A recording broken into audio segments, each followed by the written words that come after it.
दर्शकों को नमस्ते। हमारे साथ आज फिर से अर्पित भैया, रुद्र जी और विवस्वान जी जुड़े हैं। तो आज हम एक नई सीरीज शुरू करने जा रहे हैं। जैसे कि आपको शायद थंबनेल देख के पता चली गया होगा कि फिलोसोफर्स के ऊपर हम चर्चा करेंगे। एक या दो फिलोसोफर्स अगर रिलेटेड हो तो दो एक साथ एक एक वीडियो पे चर्चा करने की कोशिश करेंगे। रुद्र जी और विवस्वान जी यहाँ पे बैटिंग बॉलिंग करेंगे, और मैं और अर्पित भाई यहाँ पे फील्डिंग करने वाले हैं। तो पहले मोर्चा उन पे दे देते हैं कि वो कैसी उपस्थापना करते हैं, उसके बाद हम टिप्पणी करने की कोशिश करेंगे, बुरा भला। तो रुद्र जी, पहले आपको सौंपता हूँ कि पहले आज हम, हाँ, हम कालक्रम में चलेंगे। तो पहले आज ग्रीक फिलोसोफर सोक्रेटिस और उनके साथ अगर प्लेटो आ जाए तो ये दोनों आज चर्चा में चर्चा करेंगे इन दोनों के ऊपर। रुद्र जी, आप। सबसे पहला हम लोगों को एक चीज समझना होगा कि एंशियंट ग्रीक मतलब जो दुनिया में जितना सिविलाइजेशंस आए हैं उनमें सबसे ज्यादा जो इम्पोर्टेंट और वैल्यूएबल सिविलाइजेशन से उस वो हम लोग ग्रीक में देख सकते हैं। और ग्रीक में दो चीज था, एक था पोएट्री और दूसरा था मैथमेटिक्स। फिलोसॉफी आने के पहले और पोएट्री और मैथमेटिक्स दोनों ने मिलकर जो चीज को जन्म दिया था वो था फिलोसॉफी। और उस जन्म को जो जिन्होंने एक्चुअली जिसके थ्रू एक्चुअल में फिलोसफी एस्टेब्लिश हुआ था वो है सॉक्रेट्स। नाउ हम लोगों ने शायद अलेक्जेंडर द ग्रेट का नाम सुना है। तो अलेक्जेंडर द ग्रेट, उनका जो टीचर था वो था एरिस्टोटल। एरिस्टोटल का जो टीचर था वो था प्लेटो। और प्लेटो का जो टीचर था वो था सॉक्रेट्स। और सॉक्रेट्स का भी टीचर था, लेकिन सॉक्रेट्स का कोई एक सिंगल इंडिविजुअल टीचर नहीं था, बहुत सारा अलग अलग टीचर्स था। ठीक है। तो सॉक्रेट्स क्या किया, उनका बहुत सारा फिलोसॉफिकल आइडियाज थे। तो जैसे हम लोग देखते हैं कि आज के दुनिया में साइंस आने के बाद या फिर स्पेशली एवोल्यूशनरी थ्योरी आने के बाद फिलोसॉफी एवोल्यूशनरी थ्योरी आने के बाद क्रिश्चियनिटी के ऊपर जो चीज हुआ है, मतलब वो ज्यादातर डिसमिस हो गए हैं। क्रिश्चियन वैल्यूज या फिर जो वार्चूस था वो सारे चीज को सिविलाइजेशन ने ओवरकम कर लिया है। ऐसे है कि ऐसा ही कुछ करने की कोशिश किया था सॉक्रेट्स ने। सॉक्रेट्स का आने के पहले उधर पोएट्री होता था, जैसे होमर का जो इलियड ओडिसी है, फिर एसिलिचस थे, फिर और भी जैसे सोफोक्लिस थे। ओके, तो उनका जो सारे एपिक पोएम्स था वो पोएट्री से ही सब लोग सीखते थे सारी चीज, लाइफ के बारे में, जिंदगी के बारे में, दुनिया के बारे में, सोसाइटी के बारे में। और पहली बार सॉक्रेट्स ने आया और उन्होंने कहा कि ये सारे चीज बकवास है, ये सारे मिथोलॉजीज में या फिर जो पोएट्री में इससे ज्यादा बिलीव नहीं करना है, हमको रैशनल बनना है। और उधर उधर से सिविलाइजेशन का डिस्कोर्स स्टार्ट हुआ। तो अकॉर्डिंग टू फ्रेडरिक नीत्शे और जो सोरेन किरकेगार्ड, दोनों फिलोसोफर है, ये दोनों फिलोसोफर में एक कॉमन सिमिलैरिटीज है। दोनों ही बिलीव करते थे कि ह्यूमन हिस्ट्री में सबसे ज्यादा अगर इंपॉर्टेंट दो कैरेक्टर अगर रहा तो एक था सॉक्रेट्स और दूसरा था जीसस क्राइस्ट। तो सॉक्रेट्स को क्यों इतना ज्यादा इंपॉर्टेंस दिया जाता था फिलोसॉफिकल ट्रेडिशन में? क्योंकि सॉक्रेट्स ने ही पहली बार लॉजिक, रैशनैलिटी, ये सारी चीज की तरफ हमारा अटेंशन लेके आया कि थ्रू रीजनिंग रीजनिंग करने के थ्रू हम लोग एब्सोल्यूट नॉलेज जो है उसे गेन कर सकते हैं। तो सॉक्रेट्स इस चीज को पोर्ट्रे करने के लिए बहुत सारा अलग अलग फिलोसॉफिकल जो आइडियाज है उसको रिप्रेजेंट किया। और उसके बाद सॉक्रेट्स का जो स्टूडेंट था प्लेटो, तो उन्होंने उस सारे चीज को कॉम्प्रिहेंड करके उस सारे चीज को एक स्ट्रक्चर देके फिलोसॉफिकल मॉडल डेवलप किया, जिसको हम लोग प्लेटोनिक फिलोसॉफी आज बोलते हैं।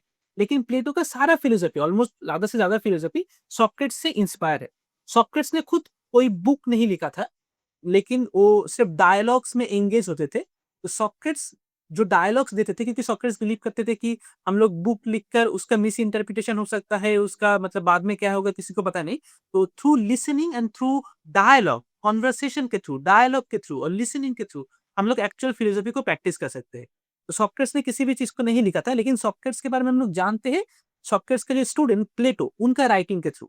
ओके, तो प्लेटो ने इस चीज को क्यों लिखा, सॉक्रेट्स की फिलोसॉफी और खुद का जो फिलोसॉफिक मॉडल है उसके बारे में, क्योंकि प्लेटो को ऐसा लगा कि सॉक्रेट्स के डेथ के बाद कि हो सकता है सारे फिलोसॉफी दुनिया से वैनिश हो जाए। हो सकता है ऐसा दिन आए कि जहाँ पर स्टेट पावर इतना ज्यादा हो जाए कि वो लोग सॉक्रेटिक आइडियाज को मार डाले या फिर उसे इरेज करने की कोशिश करे। तो इसलिए प्लेटो ने लिखा था सॉक्रेट्स के डेथ के बाद। और सॉक्रेट्स का सबसे ज्यादा जो इंपॉर्टेंट फिलोसॉफी है वो हम लोग सॉक्रेट्स की सारे लाइफ बाद देख सकते हैं, लेकिन सबसे ज्यादा जो इंपॉर्टेंट है, जो सोक्रेटिस का जिस दिन डेथ हुआ था उसी दिन सोक्रेटिस ने अपने डेथ के पहले जो स्टूडेंट्स था सॉक्रेट्स का, जितना भी उनका जो फ्रेंड्स था, जो पीपल कहते हैं, वो सारे लोग वो जेल के अंदर साथ में थे पूरा दिन। और उस दिन शाम को सॉक्रेट्स का डेथ होना था। तो उस दिन सॉक्रेट्स लास्ट टाइम के लिए जो फिलोसॉफिक मॉडल देते हैं उसके बारे में प्लेटो ने डिस्कस किया था। फिएडो नाम का एक जो डायलॉग है उनके अंदर, जहां पर Socrates ideas of opposition, ideas of dialogue, reasoning और बहुत सारे डिफरेंट आइडियाज के बारे में बात करते हैं। ओके, तो we can take this as a kind of introduction to Socrates philosophy and also Greek philosophy. और एक चीज हमको यहाँ पर जानने की जरूरत है कि सॉक्रेट्स एक्चुअल में किसी किसी इंसान का ऐसा डाउट था कि ऐसा कोई कैरेक्टर एक्चुअल में थे भी या फिर नहीं भी थे, या फिर ये कोई इमेजिनरी कैरेक्टर है। लेकिन आज के दुनिया में ज्यादातर स्कॉलर्स बिलीव करते हैं कि हाँ, सॉक्रेट्स एक एक्चुअल कैरेक्टर था। और हम लोग उनके बारे में बहुत सारा, उनका जो स्टूडेंट्स है, बहुत सारे अलग अलग स्टूडेंट्स है, उनके बारे में जानते हैं। स्पेशली प्लेटो का जो राइटिंग है उनके थ्रू हम लोग सॉक्रेट्स के बारे में जानते हैं। पहले कुछ जमाने में उनका जो एग्जिस्टेंस एक्चुअल वो कोई कैरेक्टर था या फिर कोई फिक्शनल कैरेक्टर है, इस बारे में कुछ डाउट्स थे। लेकिन आज के दुनिया में ज्यादातर स्कॉलर्स मोस्टली दे बिलीव कि हाँ, सॉक्रेट्स नाम का कोई एक्चुअल रियल स्कॉलर्स थे। ओके, तो इसे हम लोग एज ए इंट्रोडक्शन ले सकते ओके, विवस्वान जी आप पहले कुछ कहना चाहेंगे इसके बारे में? जी, तो रुद्र जी ने काफ़ी मतलब दे दिया इंट्रोडक्शन, अब इसमें ज़्यादा कुछ ऐड करना है नहीं वैसे। अब देखा जाए तो सोक्रेटिस जो थे, वो उनकी पूरी इन्फॉर्मेशन ज़्यादातर ज़्यादा हमें सिर्फ़ प्लेटो और एक थे फिलोसोफर जिनका नाम ज़ेनोफ़ॉन था, तो उन दोनों की राइटिंग्स में ही मिलते हैं। अब क्या होता है ना कि जब हम दोनों को पढ़ते हैं तो एक प्रॉब्लम आ जाता है कि इसने जो लिखा था प्लेटो ने, उसमें और ज़ेनोफ़ॉन ने जो लिखा था, उन दोनों में काफ़ी कुछ कॉन्ट्रडिक्शंस है, मतलब एकदम ही अपोज़िट चीज़ें भी हैं। तो उसे हम बोलते हैं द सोक्रेटिक प्रॉब्लम बोलते हैं कि असली में अगर सोक्रेटिस था भी, तो भी वो क्या उनके आइडियाज़ क्या था सच में? तो वो एक प्रॉब्लम खड़ी हो जाती है। ज़्यादातर फिलोसोफर्स एग्री करते हैं कि वो सच में एक्ज़िस्ट करते थे, लेकिन डाउट क्यों है अभी भी? मैं ये भी बोल देता हूँ कि डाउट है अभी भी, क्योंकि मोस्टली जो उनके व्यूज़ है फिलोसॉफिकली, वो एक काइंड ऑफ क्वेश्चनिंग व्यूज़ है। वो उनके एक असर्टिव व्यू नहीं है कि मैं एक आपको मेटाफिज़िकल थियरी दे देता हूँ, जैसे प्लेटो ने अपनी एक प्लेटोनिस्टिक थियरी दी थी आइडियाज़ की। तो वैसी मैं थियरी नहीं दे सकता कोई, ऐसे सोक्रेटिस ने दी नहीं थी कोई थियरी, उन्होंने ज़्यादातर क्वेश्चन ही किया था। उनकी एक फ़ेमस लाइन भी है कि I know that I know nothing.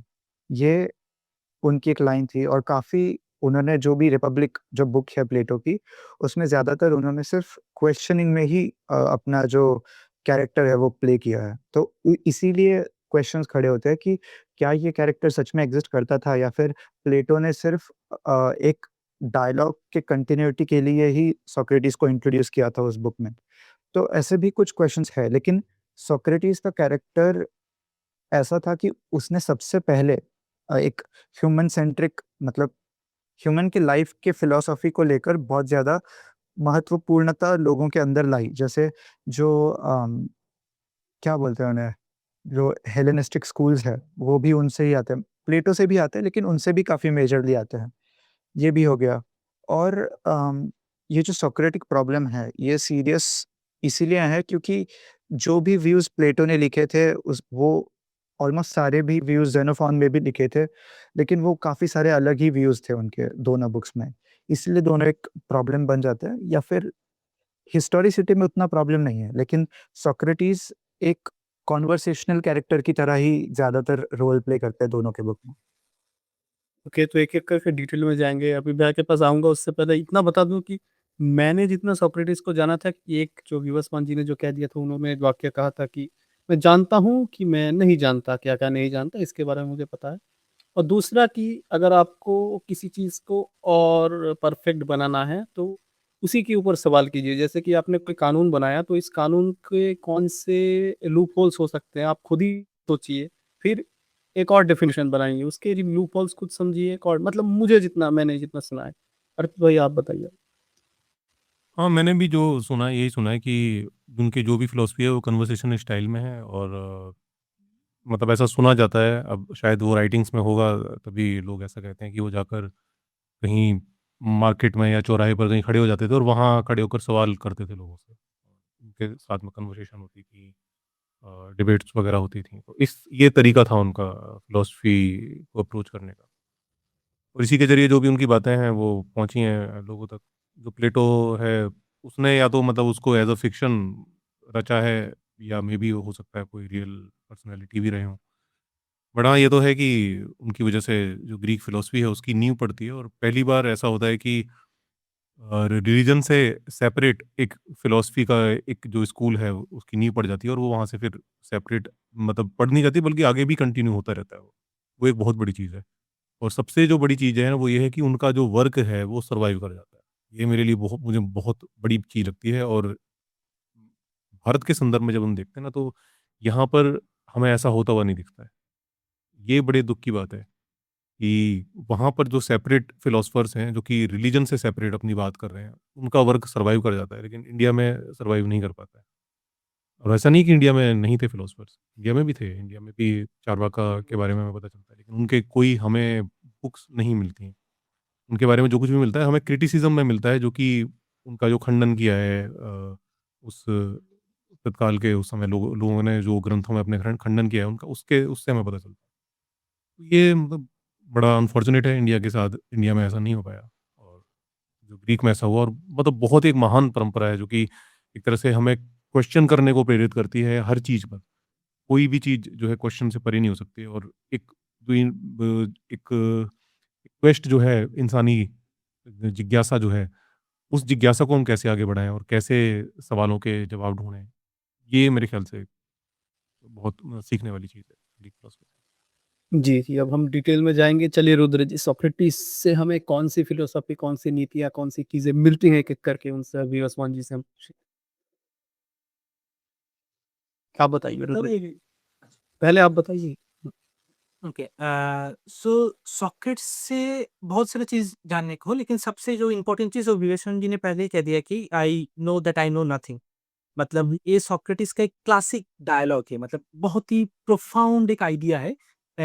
और इनके बारे में मतलब जितना ही आप बात करना चाहते हो उतना ज़्यादा बात कर सकते हो।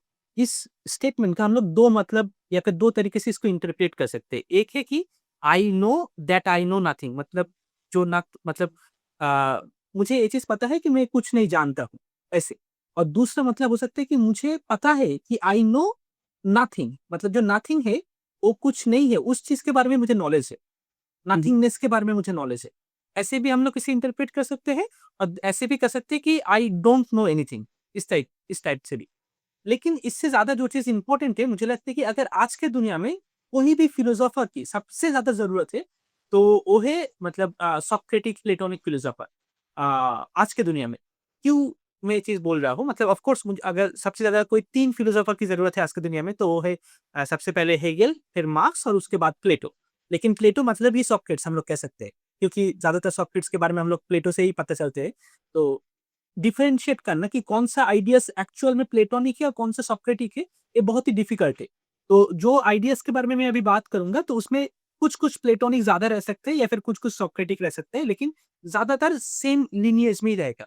सबसे पहला जो आइडिया मतलब हम लोग देख सकते हैं कि जब जिस दिन सोक्रेट्स का डेथ हो रहा था, उसी दिन सोक्रेट्स का जो स्टूडेंट्स थे, जो पीपल थे, सारे लोग क्या थे, बहुत पैनिक कर रहे थे।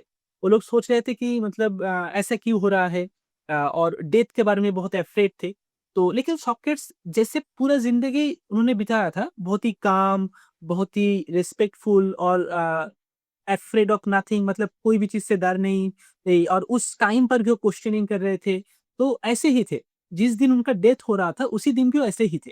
तो सारे लोग बहुत पैनिक कर रहे थे। इनफैक्ट सॉकेट्स का जो वाइफ थे, वो रो रहे थे। तो सॉकेट्स ने उस दिन एक्चुअल में जिस जेल पर सॉकेट्स थे, वो उधर प्लेटो नहीं आ पाए थे। क्योंकि प्लेटो का उस दिन में ऐसा लिखा है कि उस दिन में प्लेटो का कुछ फीवर या फिर कुछ बुखार वगैरह था। ओके। तो बाद में जाके प्लेटो उस चीज़ के बारे में दूसरे इंसान से सुनते हैं कि सोक्रेट्स ने जाने के पहले कौन-सा फिलॉसफी दिया था। लास्ट में उन्होंने क्या कहा था। तो वो सारे फिलॉसफी उन्होंने फिएडो नाम का के डायलॉग में उन्होंने लिखा था। तो वहाँ पर सोक्रेट्स ऐसा कहते हैं कि फिलोसोफर्स को कभी भी डेथ से मतलब डरना नहीं चाहिए, क्योंकि philosophy in itself is a form of dying. मतलब डेथ आने से पहले से ही जब हम लोग डेथ मतलब we are just dying life as a practice of death, जब हम लोग ऐसे लाइफ को एक्सेप्ट करते हैं, तब हम लोग एक्चुअल में फिलोसोफर बन सकते हैं। और इसका मतलब क्या है? इसका मतलब है कि अकॉर्डिंग टू सॉक्रेट्स, जैसे एक नॉर्मल इंसान का क्या ज़रूरत है? उसे मतलब इंस्टिंक्ट को पूरा करना होता है, उसे बहुत सारा पैसा चाहिए, फेम चाहिए या फिर और अलग-अलग तरीके की चीज़ चाहिए, लेकिन वो सारे चीज़ के बारे में रिफ्लेक्ट नहीं करता, वो सारे चीज़ के बारे में सोचता नहीं है, क्वेश्चन नहीं करता। ये क्यों मुझे चाहिए और मुझे इसकी सच में ज़रूरत है या फिर नहीं है, ये सारी चीज़। लेकिन सॉक्रेट्स क्या कह रहा है कि अगर हम लोग क्वेश्चन करें, चीज़ें के बारे में सोचें, तो हम लोग देखते हैं कि हमारा माइंड जो है वो रिफ्लेक्ट नहीं कर सकता ज़्यादा। माइंड में जब भी हम लोग सोचने जाते हैं या फिर प्योर लेवल पर रिफ्लेक्शन करने की कोशिश करते हैं, तो जो हमारे फिजिकल नीड्स है, जो बॉडी से हम लोग बंधे हुए हैं, वो नीड्स भी उस थॉट का जो स्ट्रीम है, उसके अंदर भी ब्रेक हो जाता है। क्योंकि ज़्यादातर हम लोग सोच को एक डायरेक्शन में लेकर नहीं जा सकते, क्वेश्चन नहीं कर सकते हम लोग, ओके? क्योंकि क्वेश्चन करते-करते हम लोग ड्रिफ्ट होकर दूसरे कोई किसी टॉपिक पर चले जाते हैं। तो यहाँ पर सॉक्रेट्स कह रहे हैं कि जब हम लोग कुछ टाइम के लिए बॉडी का जो नीड्स है उससे सेपरेट होकर सोचते हैं, तो क्या कर रहे हैं हम लोग एक्चुअल जो फिजिकल नीड्स है उससे खुद को डिटैच कर रहे हैं। मतलब जो वो है सेक्सुअल डिज़ायर हो गए या फिर खाना हो गए, ज़्यादा अच्छे कपड़े हो गए या फिर जो भी चीज़ और पैसा या फिर फेम या फिर सोशल रेपुटेशन, ये सारे चीज़ डिपेंडेंट है। तो एक तरीके से philosophers are dying to all these aspects of life, जो sexual desire, fame, reputation, clothes और मनी, ये सारी चीज। तो इसमें इसके तरफ डेथ होना, इसका मतलब ही फिलोसॉफी को प्रैक्टिस करना है। इसीलिए जब एक्चुअल डेथ आता है उनके लाइफ में, तो दे आर नॉट अफ्रेड। तो फिलोसोफर्स का एक्चुअल ट्रू जो टेस्ट है वो डेथ के इन फ्रंट में होता है। क्योंकि अगर कोई फिलोसोफर, हो सकते है पूरा जिंदगी भर फिलोसॉफी के बारे में बहुत बात किया, बहुत कुछ बोला, लेकिन डेथ के सामने आते ही उसे बहुत डर लग रहा है और या फिर वो उसे घबराहट हो रही है, वो मतलब काम नहीं है, पीसफुल नहीं है, उसे डेथ को एक्सेप्ट नहीं कर पा रहा है, तो एक्चुअल में कोई फिलोसोफर नहीं थे। या फिर हो सकता है कोई इंसान पूरा जिंदगी में कोई भी फिलोसॉफी को प्रैक्टिस नहीं किया, लेकिन वो डेथ के टाइम पर भी वो काम है, पीसफुल है, वो डेथ को एक्सेप्ट कर सकते हैं, फिजिकल नीड्स के परे जाने के लिए वो रेडी है, तो हम लोग उसे एज ए फिलोसोफर हम लोग उसे रिकॉग्नाइज कर सकते हैं। तो ये है one of the most important idea from Socratic philosophy कि death as a form of philosophy, मतलब life as a dying as a form of philosophy, it is one of the most crucial point. और इसके बाद जो नहीं, एक एक Socratic एक के, एक एक करके चर्चा कर लें, एक एक हाँ करके हाँ बात। हम्म, हम्म। तो विवस्वान जी इस चीज के बारे में क्या कहेंगे कि फिलोसॉफी की जो चर्चा है वही मतलब मृत्यु है? जी, तो थे ऐसे उनके काफ़ी आइडियाज़। अगर हम रिपब्लिक बुक में ही देखें, तो क्या होता है ना, सोक्रेटिस कई बार पूछते हैं कि मतलब लोगों को पूछने जाते हैं कि what is beauty, what is truth, ऐसे पूछने जाते हैं। लेकिन लोग एकदम हमें जैसे आंसर मिलेंगे ना, वैसे ही आंसर दे देते हैं। अगर मैंने पूछा कि व्हाट इज़ ब्यूटी, तो कोई बोल देगा कि लुक एट दैट माउंटेन, कि वो कितना ब्यूटीफुल है, तो वही ब्यूटी होती है। या फिर अम किसी ने एक बटरफ्लाई दिखा दिया, तो ऐसे वो ब्यूटी के एग्ज़ाम्पल्स देते हैं। लेकिन सोक्रेटिस को सच में ये नहीं चाहिए कि क्या ब्यूटी को एग्ज़ेम्प्लिफ़ाई करता है। सोक्रेटिस को पूछना है कि ब्यूटी उस खुद में क्या है? तो वो सोक्रेटिस का सच में क्वेश्चन था कि ब्यूटी क्या है? ट्रुथ क्या है? वो उनके डेफिनिशंस को चाहता था, उनके एग्ज़ाम्पल्स को नहीं चाहता था। तो ऐसे जैसे हम काफ़ी बार बोल देते हैं कि व्हाट इज़ गुड, अगर हम ऐसे पूछ लें, तो हमें एग्ज़ाम्पल्स मिलते हैं कि doing this is good, doing that is good. हमें गुड खुद में क्या है, ये नहीं मिलता है आंसर। तो यही आंसर सोक्रेटिस को चाहिए था। और प्लेटो, अब मैं क्या करता हूँ कि सोक्रेटिस और प्लेटो के डायलॉग्स में ही मर्ज कर देता हूँ, क्योंकि उनको सेपरेट रख पाना काफ़ी मुश्किल है।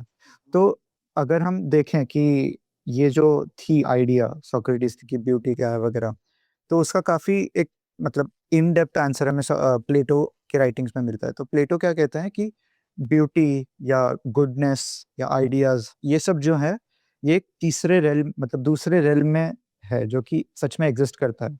तो मतलब उसे ही हम आज फ़िलॉसफ़ी में प्लेटोनिज़्म कहते हैं।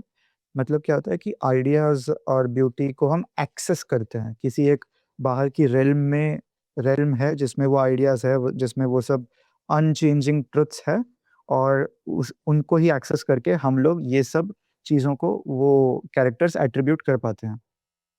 तो ये जो अभी रुद्र जी ने कहा कि फिलोसोफर्स की डेथ होना ही सबसे एक बड़ी काइंड ऑफ टेस्ट जैसा होता है कि वो सच में फिलोसोफर है या नहीं। तो उसमें एक्चुअली मतलब उनके पीछे फिलॉसफी क्या है कि प्लेटो बोलते हैं कि ये जो रेल्म ऑफ ट्रुथ्स है या फिर रेल्म ऑफ जो भी एब्स्ट्रैक्ट आइडियाज़ है, तो उनको अगर आप एक्सेस कर पा रहे हो, तो वो एक अनचेंजिंग नॉलेज हो गई। अनचेंजिंग ट्रुथ्स हो गए, जिनको अगर आप एक्सेस कर पा रहे हो, तो वो नॉलेज है। अगर आप ऐसी चीज़ों को एक्सेस कर रहे हो जो कि मतलब उन उस रेल्म के बाहर है, तो वो सब चेंज से वल्नरेबल है, मतलब वो चेंज हो सकती हैं। तो वो सब नॉलेज के अंडर नहीं आएँगी, वो सब ओपिनियंस के अंडर आएँगे। तो ऐसा डिफरेंशिएट किया था प्लेटो ने कि ये सब है और तो असली फिलोसोफर कौन है जो कि अनचेंजिंग नॉलेज को लेता है और जो चेंजिंग नॉलेज को लेता है वो सिर्फ़ ओपिनियन रख रहा है जो सच में फिलोसोफर नहीं हो सकता। ये सब एक एब्स्ट्रैक्ट ओवरव्यू था सिर्फ कि सोक्रेटिस का क्या क्वेश्चंस थे, कैसे उनको प्लेटो ने आंसर किया एक एब्स्ट्रैक्ट रिल्म को ही रखकर। तो ये बेसिक सी आइडिया हो गई कि उनका अ, एक ओपिनियन क्या था कि फैक्ट्स कहाँ है वगैरह। जैसे अभी हम मॉडर्न फिलॉसफी में देखेंगे एनालिटिकल में तो काफ़ी सारे जिनको हम मोरल रियलिस्ट्स कहते हैं कि वो मानते हैं कि मोरल्स सच में होते हैं कि good and bad are real property जैसे आप बोलेंगे। तो उनको बहुत डिफ़िकल्टी होती है ये बताने में कि एक्चुअली में ये फैक्ट्स है किस बारे में? क्या वो रिलेशनल फैक्ट्स है? क्या वो सच में कहीं एग्ज़िस्ट करते हैं? क्या ये सिर्फ़ हमारे माइंड में एग्ज़िस्ट करते हैं? लेकिन प्लेटो ने हमें सिर्फ़ ये बोल दिया था कि एक अलग रिल्म ही है, जैसे हमारी यूनिवर्स है, वैसे ही एक दूसरी एब्स्ट्रैक्ट रिल्म है जिसमें ये सब आइडियाज़ हैं और हम उनको एक्सेस करते हैं। कि अर्पित भाई आप क्या कहना चाहते हैं इस एक मृत्यु के बारे में एक और एक सुंदरता के बारे में? मृत्यु वाला तो मेरे को थोड़ा-सा ये समझ में आता है कि आप देखो कि आज के टाइम में अभी आज से शुरू करते हैं फिर पीछे कनेक्ट करेंगे कि फ़िलॉसफ़ी किसके दिमाग में आती है? फ़िलॉसफ़ी वही व्यक्ति कर सकता है जो कि जिसका पेट भरा हुआ है या कहें कि जिसकी जो डिज़ायर्स हैं वो कुछ हद तक संतुष्ट हैं। जिसको बहुत ज़्यादा भाग-दौड़ नहीं है जिसकी ज़िंदगी में, वो कर लेगा फ़िलॉसफ़ी। अब एक आदमी को जिसको कि अभी ज़िंदगी का ही संघर्ष उसका ख़त्म नहीं हुआ है। उसको अभी खाने की रोटी का स्ट्रगल है। उसको अभी ये चिंता है कि अभी तो मिल गया है, अभी रात में क्या खाऊँगा मैं? या अगले दिन मैं क्या खाऊँगा? वो कहाँ बेचारा फिर फ़िलॉसफ़ी करेगा? ठीक है। तो उस टाइम में मुझे लगता है कि आज तो क्या है कि खाने की समस्या साइंस की बदौलत हमने काफ़ी हद तक सॉल्व कर ली है। बहुत सारे जो लोग ऐसे हैं जो कि जिनको कि अब ऐसी खाने की चिंता है, उनको पता है कि हाँ, फ्रिज में रखा है खाना, खा लेंगे निकाल कर। ठीक है ना? लेकिन उस टाइम का सोचो कि जिस समय पर ये दिक्कतें रही होंगी, जिस समय इतने फ़ेमिन्स आते थे और खाने के लिए कितना स्ट्रगल था। तो उस टाइम पर मुझे लगता है कि अगर कोई फ़िलॉसफ़ी कर रहा है, तो मुझे लगता है कि शायद वो मरने से नहीं डरता है, वो तभी फ़िलॉसफ़ी कर रहा है। फ़िलॉसफ़ी करना उसका बड़ा बड़ा चैलेंजिंग काम था। ये कैसी बात है? हाँ, जी। क्योंकि जिस समय मतलब आप जो पूरी जो दुनिया है वो अपने सर्वाइवल में लगी हुई है। वहाँ पर एक आदमी बैठ के ये सोच रहा है कि यार ये ट्रू फॉर्म्स और सूडो फॉर्म्स क्या होती हैं? क्या कोई ट्रू फॉर्म एग्ज़िस्ट करती होगी कहीं पर? उसकी ये सारी जो है सूडो फॉर्म्स हैं। यार ये किसके दिमाग में आएगा? ये कोई अजीब ही पागल आदमी होगा जिसके दिमाग में आएगा। सही बता रहा हूँ। आज आ सकता है, लेकिन उस समय पर आ रहा है। मतलब पागल मैं उस सेंस में नहीं कह रहा। वो एक्चुअल में बहुत महान लोग थे। लेकिन मैं कह रहा हूँ कि यार किस लेवल का उनके अंदर कहीं की जिज्ञासा रही होगी। एक मतलब हम कह सकते हैं कि पागलपन का लेवल मतलब इतनी जिज्ञासा और वो भी ऐसे टाइम पर जहाँ पर कि मतलब अ, इतना संघर्ष है लाइफ के अंदर तो शायद मे बी मतलब ये कुछ ऐसा कहना चाह रहे हो कि अगर कोई फिलोसोफर है तो वो शायद मृत्यु से पार ही चला गया है, उसको मतलब मृत्यु का भय ही नहीं है। इस वजह से शायद वो फिलॉसफी कर पा रहा है।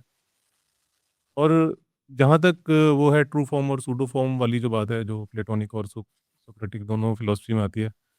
तो वो मुझे लगता है कि जो प्लेटो का जो थिंकिंग थी वो ये थी शायद, जहाँ तक मैंने स्टडी करा है, मे बी ऐसा ना हो, कि उसको ऐसा लगता था कि यहाँ पर जो कुछ भी एग्ज़िस्ट कर रहा है ना, वो ट्रू फॉर्म नहीं है। हुँ, हुँ। और उसने वो प्लेटो की जो केव है उसकी जो वो है, उसमें भी उसने मतलब यही चीज़ दिखाने की वो कोशिश करता है, कि जो केव के अंदर जो लोग हैं, जो कैद हैं, बचपन से वहीं पर ही हैं, बाहर निकले नहीं हैं और सामने उनको जस्ट शैडो दिखती है। रियल वर्ल्ड की जो पीछे से लाइट आती है, उसकी शैडो सामने वो देख पाते हैं। तो कह रहा है ये अगर ऐसा है तो ऐसा क्यों नहीं हो सकता है कि ये जो दुनिया है इसमें हम जो कुछ एक्सपीरियंस कर रहे हो वो कोई ट्रू फॉर्म ना हो, वो किसी अदर अल्टीमेट रियलिटी का प्रोजेक्शन हो, जो कि हम यहाँ पर फ़ील कर रहे हैं। तो और मतलब हम देखते भी हैं कि यहाँ पर मतलब कोई भी जो चीज़ है वो हमें एकदम ऐसा नहीं लगता कि हमें कोई एकदम एब्सोल्यूट फॉर्म में दिखती हो। वो चेंजिंग है, लगातार बदलती रहती है। और अगर ऐसा है तो फिर वो मतलब ऐसा सोचता है कि शायद कोई इसकी ट्रू फॉर्म कहीं कोई एग्ज़िस्ट करती होगी, मे बी किसी अदर रियल्म में। तो मैंने तो ये समझा है। अब बाकी अपना ये रुद्र जी और विश्वान जी बताएँ कि क्या ऐसा सोचना ठीक है? हाँ, एक मैं अपना जोड़ना चाहूँगा कि जब मैं सोचता हूँ कि ब्यूटी क्या है, सुंदरता क्या है, एक तो है कि मुझे लगता है जैसे कि एक तो है कि कुल जो भी चीज़ें मेरे स्वास्थ्य के लिए बहुत अच्छी है और मेरे रिप्रोडक्शन से जुड़ी हुई हैं। सुंदर मुझे प्रकृति लग सकती है क्योंकि यहाँ पे अगर साँस लूँगा तो ज़्यादा दिन जिऊँगा नहीं, वहाँ साँस लूँगा तो ठीक-ठाक रहूँगा और किसी लड़की को लड़का, लड़का को लड़की तो बताने की ज़रूरत नहीं। ये एक अरे! भैया आपको वेबकैम कोई नहीं, आप कंटिन्यू करें, मैं 1 मिनट चेक करता हूँ। ठीक है। ओह! ठीक है और दूसरी तरफ अगर हम देखें तो अ, देख लेता हूँ। दूसरी तरफ अगर हम देखें तो जब तस्वीर कोई होती है कि तस्वीर देख के हमें इतना अच्छा क्यों लगता है या फिर सोचे कि ये म्यूज़िक मुझे ऐसा अच्छा क्यों लगता है। मैंने खुद श्रोडिंगर की एक किताब थी, वहाँ पे उन्होंने लाइफ़ को डिफ़ाइन करने के लिए एक शब्द का प्रयोग किया था कि नेगेटिव एंट्रोपी, ठीक है? कि एंट्रोपी लाइफ में इतनी कम है और एंट्रोपी मतलब सीधे भाषा में कहें तो जहाँ पे क्या कहें रैंडमनेस थोड़ी कम है लेकिन मुझे भाषा नहीं आ रही है मेरी। जहाँ पे रैंडमनेस थोड़ी कम है अगर कोई चीज़ एक पेंटिंग रैंडमली बनने की संभावना बहुत कम है। तो एक पेंटिंग अगर किसी ने बनाई है तो उसमें बहुत सी बुद्धि मतलब बहुत ज़्यादा बुद्धि होगी और वो ज़्यादा क्या कहते हैं कि और जीवन से परिपूर्ण होगा इसीलिए वो पेंटिंग बनाई होगी शायद। अगर पेंटिंग किसी हम लोअर फॉर्म ऑफ लाइफ को दे दें कि पेंटिंग बना दीजिए, अब हाथी को दे देते हैं मान लेते हैं, हाथी पकड़ सकता है, हाथी नहीं बना पाएगा। एक साधारण इंसान नहीं बना पाएगा, अगर कोई पेंटिंग बना रहा है तो उसका मतलब उसमें बहुत लाइफ फॉर्म है, मतलब नेगेटिव एंट्रोपी बहुत ज़्यादा है उसमें। एंट्रोपी बहुत कम है, किसी कोई नदी, कोई पहाड़ ऐसे काट-काट के वैसी पेंटिंग अगर बना दे बहुत सालों से हो रही है वो भी कभी हमें लगता है कि शायद किसी ने बनाई होगी, वाह! कितनी सुंदर है, हमें लगता है ऐसा, मुझे लगता है पर्सनली कि ब्यूटी के बारे में ये। तो आप फिर से वापस जाते हैं हम दोनों के पास। रुद्र जी आप बताइए? हाँ, मैं 2 चीज़ अर्पित जी का जो उन्होंने जो चीज़ कहा है उसमें 2 चीज़ मैं कहना चाहूँगा उसके बाद मैं आता हूँ फिलॉसफी में। सबसे पहले तो एक चीज़ उन्होंने बहुत ही सही कहा कि कोई पागल आदमी होगा कि जो उस टाइम पर इस चीज़ के बारे में सोच रहा था। फिर उसके बाद उन्होंने कह दिया कि नहीं मतलब पागल नहीं मैं वो बहुत महान आदमी थे, लेकिन नहीं वो एक्चुअल में पागल थे। मतलब philosophy is a form of madness par excellence. Philosophy is impossible without kind of certain kind of it's some sort of divine illness आप ऐसे कह सकते हो। Philosophy is madness par excellence इसके बिना फिलोसॉफी पॉसिबल नहीं है। ओके और दूसरा चीज़ ये है कि फिलोसॉफी तभी पॉसिबल है जब हमारे पास खाने के लिए कुछ है या फिर सर्वाइव करने के लिए कुछ है मतलब philosophy is some sort certain form of luxury of life. नहीं, I don't believe in this thing at all. मुझे इसमें मैं बिल्कुल भी बिलीव नहीं करता इस चीज़ में। मुझे लगता है the very opposite is true मतलब फिलोसॉफी तभी हो सकता है जब एक्चुअल में आप सफर कर रहे हो, आप एक्चुअल ट्रू क्राइसिस में हो। एक रियल लाइफ एग्जांपल देता हूँ इस चीज़ का। जैसे अगर आप ईरान को अगर लेते हो, तो ईरान में अब देखिए वहाँ पर जो सोशल पॉलिटिकल जो स्ट्रक्चर है, जो सिस्टम है, बहुत ही डिस्टर्बिंग सिचुएशन पर है।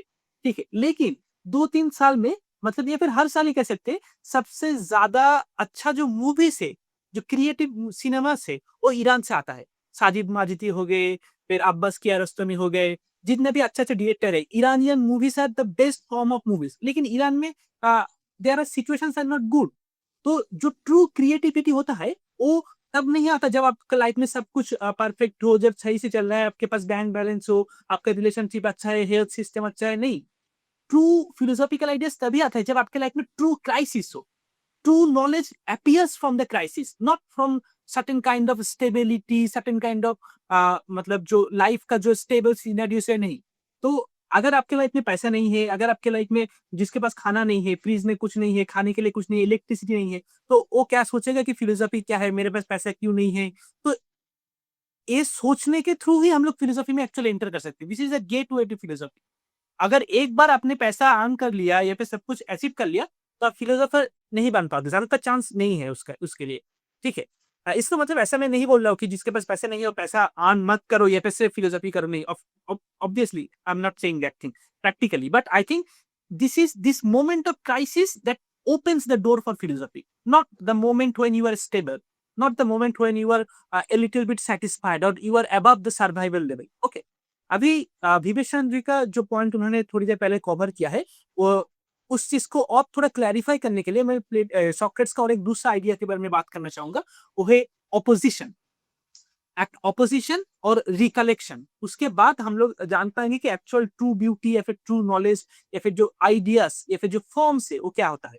जो सॉक्रेट्स का मानना ऐसा था, कोई भी चीज एक लीनियर लेवल पर प्रोग्रेस नहीं होता। मतलब जैसे कि हर एक चीज में एक ऑपोजिशन काम करता है, जैसे वीकनेस और स्ट्रेंथ, जैसे even number and odd number, जैसे sleeping and waking state, okay, जैसे just and unjust, knowledge and ignorance. According to Socrates, ये जो ऑपोजिशन है, they are not moving linearly, rather they are moving into one another. Okay, मतलब हम लोग क्या कहते हैं कि सोमो तेरे पास तो अब बहुत ज्यादा पैसा हो गया, तू तो अब रिच इंसान बन गए, ठीक है। इसका मतलब क्या, आप पहले रिच नहीं थे। या क्या मैं कह रहा हूँ कि अरे तुम तो बहुत मतलब हेल्दी हो गया, बहुत मोटा हो गया, ठीक है। इसका मतलब क्या, आप पहले मतलब इतना फैट नहीं थे। या फिर तुम तो बहुत ज्यादा वीक हो चुके हो इस डिजीज की वजह से। मतलब क्या, अभी तुम वीक हो, इसका मतलब क्या है, इससे पहले तुम स्ट्रांग थे। तो कोई भी एक चीज को असर्ट करना या फिर कहना, इसका मतलब उसका जो ऑपोजिशन है उसको भी अंडरलाइंग वे में उसको भी रिकॉग्नाइज करना। ओके, तो ये जो ऑपोजिशन है, according to Socrates, they emerge from one another. मतलब ऐसा नहीं है कि कोई इंसान जिसके पास स्ट्रेंथ है, जो पावरफुल है, उसका पावर लीनियरली इंक्रीज होता जाएगा, और जिसके पास वीकनेस है वो वीकनेस में होता जाएगा, ऐसा नहीं है। एक पॉइंट आएगा जिस पॉइंट के बाद जिसके पास पावर है वो वीक बन जाएगा, और जिसके पास वीकनेस था वो पावरफुल हो जाएगा। या फिर जब हम लोग स्लीप और वेकिंग स्टेट से समझ सकते हैं, अगर ऐसा होता कि सब कुछ एक लीनियर लेवल पर इंफिनिटली चल रहा है, तो कभी भी कोई भी चीज एग्जिस्टेंस में वेकिंग स्टेट पर नहीं आता। सब कुछ इटर्निटी के लिए एक स्लीपिंग स्टेट में ही रहता। लेकिन हम रोजमर्रा के दिन में भी देख सकते हैं, हम लोग नींद में सोने के लिए जाते हैं और फिर वेकिंग स्टेट में आते हैं। तो नींद से ही वापस आके हम लोग वेकिंग स्टेट को अचीव कर सकते हैं, और वेकिंग स्टेट से ही हम लोग नींद में जा सकते हैं। ऐसा नहीं कि इटरनली हम लोग नींद में है या फिर इटरनली हम लोग वेकिंग स्टेट में है। This are not possible. So according to Socrates, opposite ideas, they turn or they converge into its opposition. Okay, और इसके बाद में आऊंगा दूसरा पॉइंट, जो कि है द पॉइंट ऑफ रिकलेक्शन। जब हम लोग पैदा होते हैं, तो हम जब दुनिया में कोई भी चीज को देखते हैं, जैसे कोई एक इंसान को हम लोगों ने देखा, या फिर कोई एक फ्लावर देखा, उसे देखकर हम लोग को लगा कि ये चीज बहुत ब्यूटीफुल है। ओके, तो ये जो ब्यूटीफुल है, तो हमारे पास ये आइडिया ऑफ ब्यूटी कहाँ से आया? या फिर जैसे अगर मैं कोई मून देख रहा हूँ आसमान में, तो मून देखने के बाद मेरे माइंड में एक आइडिया आया एक सर्कल का। लेकिन जो सर्कल है वो एक्चुअल में रियलिटी में कभी एग्जिस्ट नहीं करता। एक परफेक्ट, एक आइडियल सर्कल रियलिटी में एग्जिस्ट नहीं करता। या फिर अगर हम लोग एक ओशन के आगे जाए, तो हम लोग एक होराइजन देख सकते हैं जहां पर आसमान और ओशन दोनों एक लाइन में टच कर रहा है। तो वो जो लाइन है वो भी परफेक्ट एक स्ट्रेट लाइन नहीं है, लेकिन उसे देखने के बाद वो चीज हमारे माइंड के अंदर ट्रिगर करता है एक स्ट्रेट लाइन के बारे में, उसका जो डेफिनेशन है उसके बारे में। तो ये जो आइडियाज है, ये आइडियाज रियलिटी में एग्जिस्ट करता है ऐसा नहीं है। स्ट्रेट लाइन या फिर परफेक्ट सर्कल या फिर ब्यूटी या फिर एब्सोल्यूट जो नॉलेज, नहीं। लेकिन रियलिटी को देखने के बाद वो एक प्रॉम्प्ट या फिर एक ट्रिगर करता है उस नॉलेज के बारे में। तो वो नॉलेज कहाँ पर था, अगर वो रियलिटी में नहीं है तो?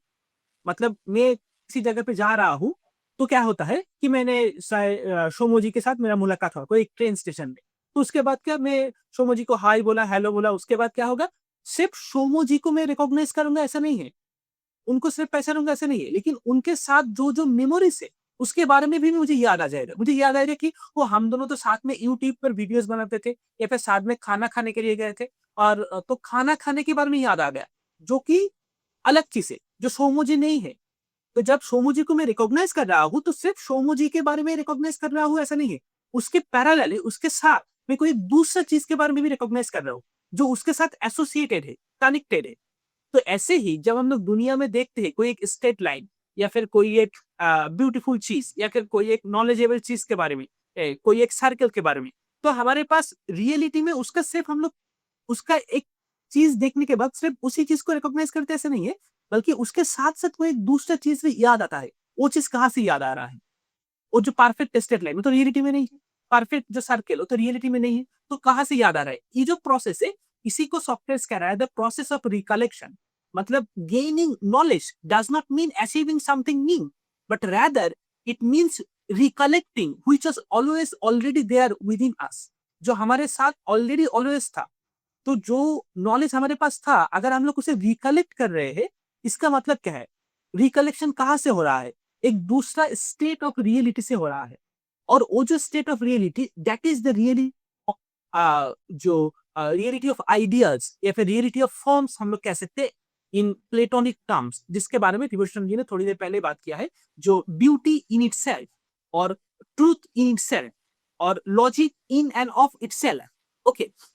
तो ये जो सारे आइडियाज़ है, ये सारे जो फॉर्म्स है, perfect circle, perfect straight line, हर एक चीज़ का एक परफेक्ट वर्ज़न जो हमारे माइंड के अंदर ही सिर्फ एग्जिस्ट कर सकते हैं, रियलिटी में नहीं। वो जो माइंड के अंदर कहाँ से है? क्योंकि हम लोग कोई दूसरा रियलिटी में एक्चुअल हमारा जो सोल है, वो पहले एग्जिस्ट करता था। That is according to Socrates and प्लेटो।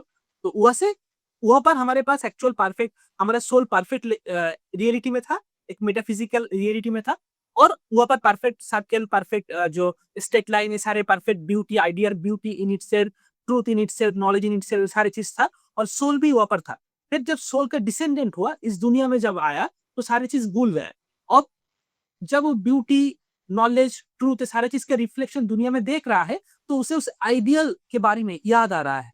उसके बारे में ट्रिगर हो रहा है। जैसे सोमू जी को देखने के बाद मुझे याद आया था यूट्यूब के बारे में। मुझे याद आता दोनों एक साथ खाना खाए थे या फिर दोनों एक साथ घूमने गए थे, उससे एक अलग चीज़ के बारे में। ऐसे ही दुनिया को देखने के बाद इस दुनिया के बारे में तो याद आ रहा है, उसके साथ-साथ एक अलग चीज़ के बारे में याद आ रहा है। वो जो अलग है, वो है that is the metaphysical substantial reality. जहाँ पर आइडियल फॉर्म्स एग्जिस्ट करते हैं। That is the one of the most profound idea of Platonic and Socratic philosophy and also in the history of philosophy itself. Okay, Vivaswan ji के पास आते हैं। मेरा आपसे भी एक सवाल विवस्वान जी की यहाँ पे जो चर्चा छेड़ी रुद्र जी ने की, अ, सभी को कुछ व्यक्ति शायद थोड़ा रिलेट कर पाए कि हम ड्रैगन बॉल जी देखते थे। वहाँ पे अगर कोई कैरेक्टर मर जाता था तो वो वहाँ वहाँ के स्वर्ग में जाता था। वहाँ पे लॉजिक था। लॉजिक अब दूसरा लॉजिक था। अब स्वर्ग में अगर मरने के बाद आप स्वर्ग में अपने शरीर के साथ ही जाते हो और वहाँ पे अगर मर गए तब बिल्कुल ही गायब हो जाते हो। मतलब अ, ये एक एंड यहाँ पे उन्हें लाना ही पड़ेगा। लेकिन वो ये नहीं मानना चाहते बस कि एंड यहाँ पे है कि यहाँ पे हम मर जाएँगे। नहीं, नहीं, यहाँ पे नहीं मरेंगे। हम यहाँ पे मरने के बाद स्वर्ग में जाएँगे। वहाँ पे अगर आप मरते हुए अगर मर जाए, तब वो पूरी तरह गायब हो जाएँगे। तो ये जो फ़िलॉसफ़ी है कि आइडियल स्टेट यहाँ पे नहीं है, कहीं से हमने लाई है, तो वहाँ पे कैसे है? ये भी तो एक सवाल होता है, आप बताइए? अच्छा, तो आप पूछ रहे हैं कि ये हम ऐसा क्यों मतलब करते हैं कि हम इधर नहीं मरना चाहते लेकिन उधर मर गए तो ठीक है, मतलब खत्म हो गए हाँ, पूरा हाँ, तो हाँ, वो ठीक है। ड्रैगन बॉल से वही होता था ना, यहाँ पे नहीं मरेंगे, यहाँ पे वहाँ जाएँगे, फिर मरेंगे तो पूरी तरह गायब हो जाएँगे, फिर वो लौट के नहीं आएँगे। अब ऐसा इसके तो आइडिया मुझे नहीं पता लेकिन यहाँ क्योंकि पे मैंने भी ऐसा ही हो रिसेंटली रहा है ऑफ कोर्स ना। हाँ, यहाँ पे भी तो ऐसा ही हो रहा है कि परफेक्ट यहाँ नहीं वहाँ है, तो वहाँ कैसे आया? ओके, अच्छा ऐसा। तो प्लेटो की आइडिया ये थी कि इधर हम एकदम परफेक्ट जो आइडियल सर्कल्स होते हैं या फिर आइडियल जो भी ऑब्जेक्ट्स रहते हैं, वो ले नहीं सकते। अब उन्होंने क्या किया था कि 2 चीज़ों में डिस्टिंग्विश किया था। उन्होंने बोला था कि एक तो वो रियलिटी में होगा, नहीं तो नहीं होगा। अब रियलिटी में नहीं है, हमें तो दिख नहीं रहा मतलब हम क कहाँ से भी पर्सीव नहीं कर पा रहे हैं। लेकिन हम सोच बिल्कुल पा रहे हैं, हम सोच बिल्कुल पा रहे हैं कि उसमें एक एकदम परफेक्ट स्ट्रेट लाइन होगी, परफेक्ट सर्कल होगा या फिर जो भी होगा परफेक्ट एकदम। अब ऐसा हमें एकदम अच्छे से लगता तो है, एकदम अच्छे से हम बहुत कॉन्फिडेंट है कि एक परफेक्ट सर्कल ऑफ कोर्स होता है, एक perfect straight line of course होती है। तो वो जो एक हमारे अंदर ऑब्वियस ये होता है ना कि हाँ, ये तो होना ही चाहिए, लेकिन हमें मिलता नहीं है बाहर, हम अगर किधर देखने जाएँ तो। तो उन्होंने इन 2 चीज़ों में कि हमें क्या लगता है, हम क्या परसीव कर पा रहे हैं, लेकिन सच में क्या हमें एविडेंशियली दिख रहा है, उन दोनों में सेपरेशन बनाया और बोले कि अब हम इसको कैसे एक्सप्लेन करें कि वो आइडियाज़ हम में कैसे आ रहे हैं, अगर वो सच में इधर है नहीं तो। हम मतलब हमारे हमारे में वो आइडियाज़ आते ही कहाँ से हैं? तो उसके लिए उन्होंने एक अलग तीसरा रेल्म बनाया, जैसे अभी रुद्र जी ने कहा कि जो होराइज़न होता है उधर परफेक्ट ऐसे एक लाइन दिखती दिखती है ऑलमोस्ट।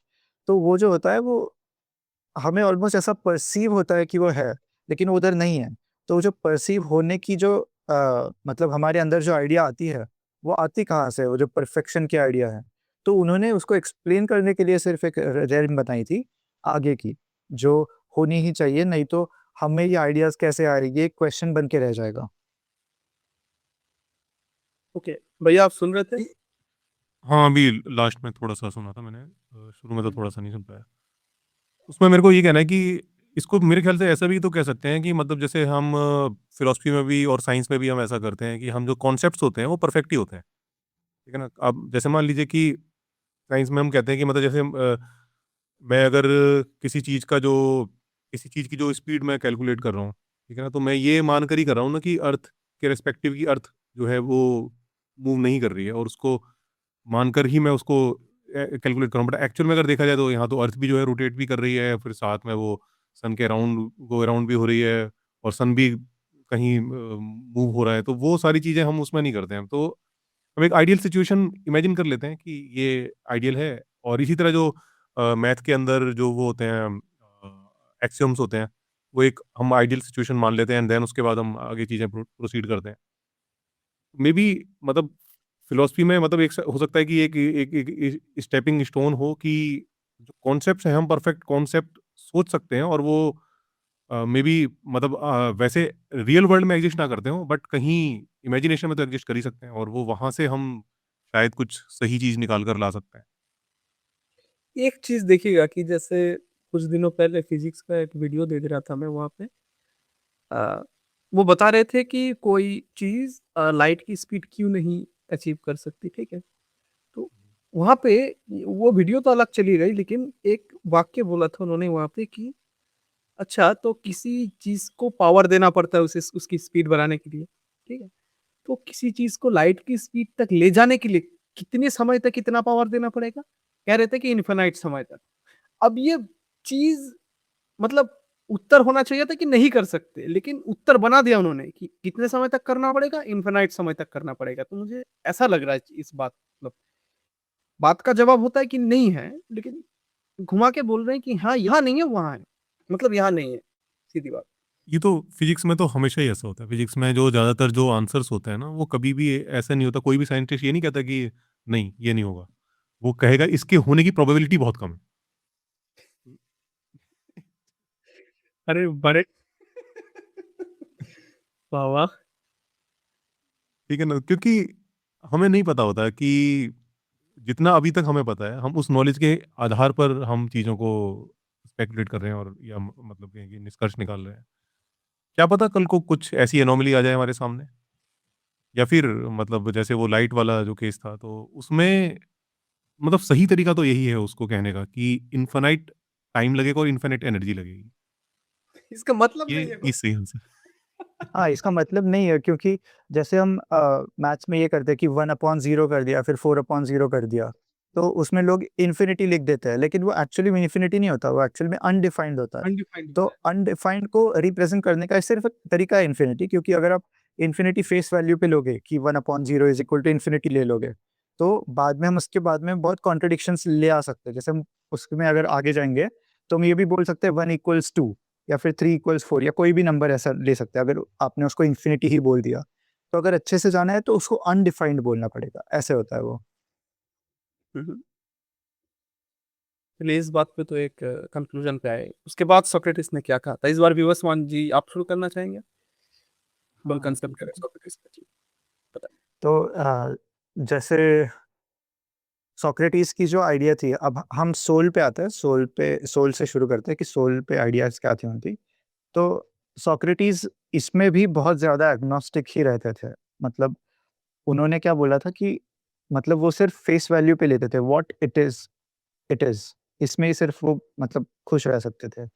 अब प्लेटो ने इसकी आइडिया क्या दी थी कि प्लेटो ने सोल के 3 हिस्सों को डिस्क्राइब किया था। पहले था लॉजिस्टिकॉन, लॉजिस्टिकॉन मतलब सोल का वो हिस्सा जो रीज़न को अपील करता हो या फिर रीज़न को सबसे अपना एक उच्च स्तर पे रखता हो। दूसरा था थ्यूमॉस, थ्यूमॉस मतलब जो जिसे हम कह सकते हैं कि एक स्पिरिट जो कि कनेक्टर है लॉजिस्टिकॉन, और एक नीचे जो पार्ट आता है, नीचे पार्ट आता है एपेटाइट। एपेटाइट को एपिथ्यूमिया बोलते हैं। तो एपेटाइट, स्पिरिट और रीज़न। अब एपेटाइट क्या होता है? एपेटाइट हमारे एनिमलिस्टिक जो भी नीड्स होते हैं वो सब एपेटाइट में आ जाते हैं। फिर जो स्पिरिट है, वो स्पिरिट उनको कनेक्ट करता है रीज़न से। अब जैसे स्पिरिट में करेज आ गया, ठीक है? करेज आ गया, फिर जो भी करने की इच्छा हो गई, ये सब स्पिरिट में आता है। और रीज़न एक ऐसी चीज़ है जो कि जिसको सिर्फ़ ट्रुथ पसंद है, जिसको सिर्फ़ अच्छे से अंडरस्टैंडिंग पसंद है। ये ऐसा पार्ट है सोल का। तो ये बोलते हैं कि अ, अब ये जो 3 पार्ट है सोल के, अब जस्टिस फॉर सोल और इनजस्टिस फॉर सोल, ये दोनों भी पार्ट आ जाता है। जस्टिस फॉर सोल क्या है? जस्टिस फॉर सोल ये है कि आपका जो रीज़न वाला सोल का पार्ट है, वो आपके एपिथ्यूमिया मतलब जो एपेटाइट वाला पार्ट है, उसको अगर गवर्न कर रहा हो, तो ये जस्टिस फॉर सोल हो गया। अगर नीचे वाला पार्ट आपके ऊपर वाले पार्ट को गवर्न कर रहा है, तो ये इनजस्टिस फॉर सोल हो गया। मतलब अगर आपका रीज़न आपके पैशंस या फिर आपके जो भी एनिमलिस्टिक डिज़ायर्स है, उनका ही स्लेव बन गया, तो वो ये हो गया, मतलब वो इनजस्टिस हो गया आपके सोल के लिए। डेविड ह्यूम की एक लाइन है कि reasons are passion sorry reasons are slaves of passions, ऐसा कुछ तो बोला था डेविड ह्यूम ने कि हमारी हमेशा जो रीज़न्स होते हैं, वो हमारे पैशंस के ही स्लेव बन के रह जाते हैं। तो ये उन्होंने सारे इंसानों को देख के ही मतलब अपना जो कोट था वो लिखा था, लेकिन प्लेटो इसे इनजस्टिस फॉर सोल कहता है। तो अगर जस्टिस करना है तो फिर आपको हमेशा रीज़न एपिथ्यूमिया मतलब एपेटाइट को कंट्रोल करके रखना चाहिए रीज़न के द्वारा, और जो स्पिरिट होता है वो एक मॉडरेटर के हिसाब से या फिर एक सपोर्ट के हिसाब से रहता है सिर्फ रीज़न के लिए। ये आइडिया सोल की थी, एक एब्स्ट्रैक्ट थी एकदम। अच्छा, यहाँ पे मेरा एक सवाल है कि जैसे आपने बताया कि जो रीज़न है वो एपेटाइट या पैशन का था, पैशन का गुलाम है, ठीक है? तो ये चीज़ मुझे भी दिखती है, सबको दिखती होगी शायद कि आजकल रीज़न बहुत मतलब मार्केट में अच्छा भाव में चल रहा है, ठीक है? अब अतीत में भी चलता आ रहा होगा कि ये रीज़नेबल है, ठीक है? मतलब ये बढ़िया है। तो अब क्या हो रहा है कि मेरा एक पैशन है, मान लीजिए मुझे अर्पित भैया के पास से वो बिस्कुट चाहिए। अब मैं मार-धाड़ के नहीं लूँगा क्योंकि ये बाज़ार में चल नहीं रहा है, मुझे जेल में भेज देंगे कि ये मार-धाड़ कर रहा है, ठीक है? मैं रीज़न का इस्तेमाल करूँगा क्योंकि वो बिस्कुट भैया को मुझे क्यों देनी चाहिए? आज़ाद तरीके की चीज़ें लाके बिस्कुट तो क्या ऐसा होता है कि मेरे रीज़न को इस्तेमाल करके पैशन मतलब बिस्कुट मुझे चाहिए, ऐसा कुछ होता है? हाँ, डेविड ह्यूम ने तो ऐसा ही कहा था। उन्होंने सीधा बोल ही दिया था कि हम जो भी रीज़न्स देते हैं, हम ज़्यादातर जो भी हमारे आर्गुमेंटेशन में पार्टिसिपेट करते हैं, वो हमेशा हमारे कोई तो पहले के कमिटमेंट्स होते हैं, जिनको हम सिर्फ़ रीज़न आउट करके फुलफ़िल करना चाहते हैं। तो इसीलिए उन्होंने कहा था कि हमारे जो भी रीज़न्स होते हैं, वो स्लेव होते हैं पैशन्स के। अब एक बहुत अच्छे एग्ज़ाम्पल है, जैसे आपको फ़िलॉसफ़ी ऑफ रिलिजन में अगर आप देखेंगे तो एल्विन प्लैंटिंगा एक फ़िलॉसफ़र थे, उनका बहुत बड़ा नाम है फ़िलॉसफ़ी में। क्योंकि एक प्रॉब्लम ऑफ इविल जो होता है, वो सबसे अच्छा आंसर उन्होंने ही किया था एल्विन प्लैंटिंगा ने। लेकिन उनको क्यों क्रिटिसाइज़ किया जाता है? क्योंकि उन्होंने कभी भी एल्विन प्लैंटिंगा ने ऐसे नहीं किया कि वो एथियज़्म के आर्गुमेंट्स को लेंगे और फिर उनको अच्छे से मतलब बहुत स्ट्रॉन्ग बना के फिर उनको उनके अगेंस्ट आर्ग्यू करेंगे। वो अपने ही पोज़ीशन को प्री-सपोज़ करके दूसरों के अगेंस्ट आर्ग्यू करते थे। वो अपने ही पोज़ीशन मतलब थीइज़्म को ही एक स्टार्टर पॉइंट लेते थे और फिर दूसरों के अगेंस्ट आर्ग्यू करते थे। तो क्यों? क्योंकि उनका ये एक प्री कमिटमेंट था, जो मेरी इच्छा है, जो मेरे एक पैशन्स है कि मैं गॉड को ही फ़ॉलो करूँ या फिर गॉड एक्सिस्ट करना ही चाहिए। ये उनके पैशन्स थे जो उनके रीज़न्स को जन्म दे रहे थे। तो ये एक बहुत एडवांस्ड एग्जांपल्स हो गया, लेकिन काफ़ी जो लोग होता है वो बहुत ही बेसिक तरीके से ही अपने पैशन्स को फुलफिल करने के लिए रीज़न्स की जन्म देता है। जैसे काफ़ी लोगों को आपने देखा होगा कि अगर हम ले लेंगे कि प्रोटीन पाउडर होता है, तो प्रोटीन पाउडर को बहुत सारे लोग उसको अपोज़ करते हैं। क्योंकि उनके बहुत सारे प्रीसपोज़िशंस होते हैं कि ये तो मतलब पाउडर मतलब कुछ तो अलग ही होगा, कुछ गंदा ही होगा। उनके पास रीज़न्स नहीं है, लेकिन वो रीज़न क्या देंगे कि ये तो सिंथेटिक हो गया, ये तो एकदम मतलब बाहर से आ गया, हम तो एकदम देसी घी खाएँगे ऐसा वगैरह-वगैरह। तो ये जो रीज़न देने की क्षमता है, ये पैशन्स के थ्रू आती है। तो आपकी जो प्री कमिटमेंट्स है जिनको जिनको आप लेके बैठे हो, वो आपके पैशन्स हो गए जिनका स्लेव आपका रीज़न बन जाता है, अगर आप उनको सीरियसली मतलब इंक्वायरी नहीं करते उन पैशन्स के बारे में। जी, रुद्र जी आप बताइएगा इसके बाद, लेकिन इससे पहले एक चीज़ बता दूँ कि दर्शक जो ये काम करते सही करते हैं, क्योंकि भारत में जो फूड चेकिंग का जो ऑर्गेनाइज़ेशन है, पता नहीं सरकार की, नाम याद नहीं आ रहा है, वो इतना खराब काम कर, हाँ, वो इतना खराब काम कर रहा है कि एक ही कंपनी, एक ही प्रोडक्ट भारत में एकदम घटिया तरीके से बनाएगा, उसमें बैक्टीरिया, वायरस कुछ भी हो सकता है, और विदेश में अलग तरीके से बनाएगा। तो आपका प्रोटीन पाउडर का उदाहरण शायद वो सही हो सकता है। सही हो तो। हाँ, इसमें ना एक एक एक चीज़ और है, इसमें आप देखो कि मैं देखता हूँ कि इंडिया के अंदर बहुत सारे लोग जो अल्टरनेटिव मेडिसिन्स हैं, उनकी तरफ क्यों चले जाते हैं? आयुर्वेदा के चक्कर में पड़ जाएँगे, होम्योपैथी के चक्कर में पड़ जाएँगे, या कोई नीम हकीम के चक्कर में पड़ जाएँगे। उसके पीछे रीज़न कहीं न कहीं उनकी गरीबी भी होती है। क्योंकि जो मॉडर्न मेडिसिन्स हैं, उनसे इलाज कराना बहुत महँगा है, जो कि हर कोई अफ़ोर्ड नहीं कर सकता। हालाँकि आजकल वो थोड़ा बहुत वो आयुष्मान कार्ड वगैरह से हो जाता है, लेकिन वो बहुत जल्दी एग्ज़ॉस्ट हो जाता है। आप अगर कोई आपको ऐसी बीमारी है, लंबी बीमारी है, कोई कैंसर वगैरह है, डायबिटीज़ वगैरह है, तो उसमें तो मतलब आपका तो तुरंत के तुरंत ही हो जाएगा। तो अब ऐसे में अब आप फाइनेंशियली एग्ज़ॉस्ट हो गए हो, ठीक है ना?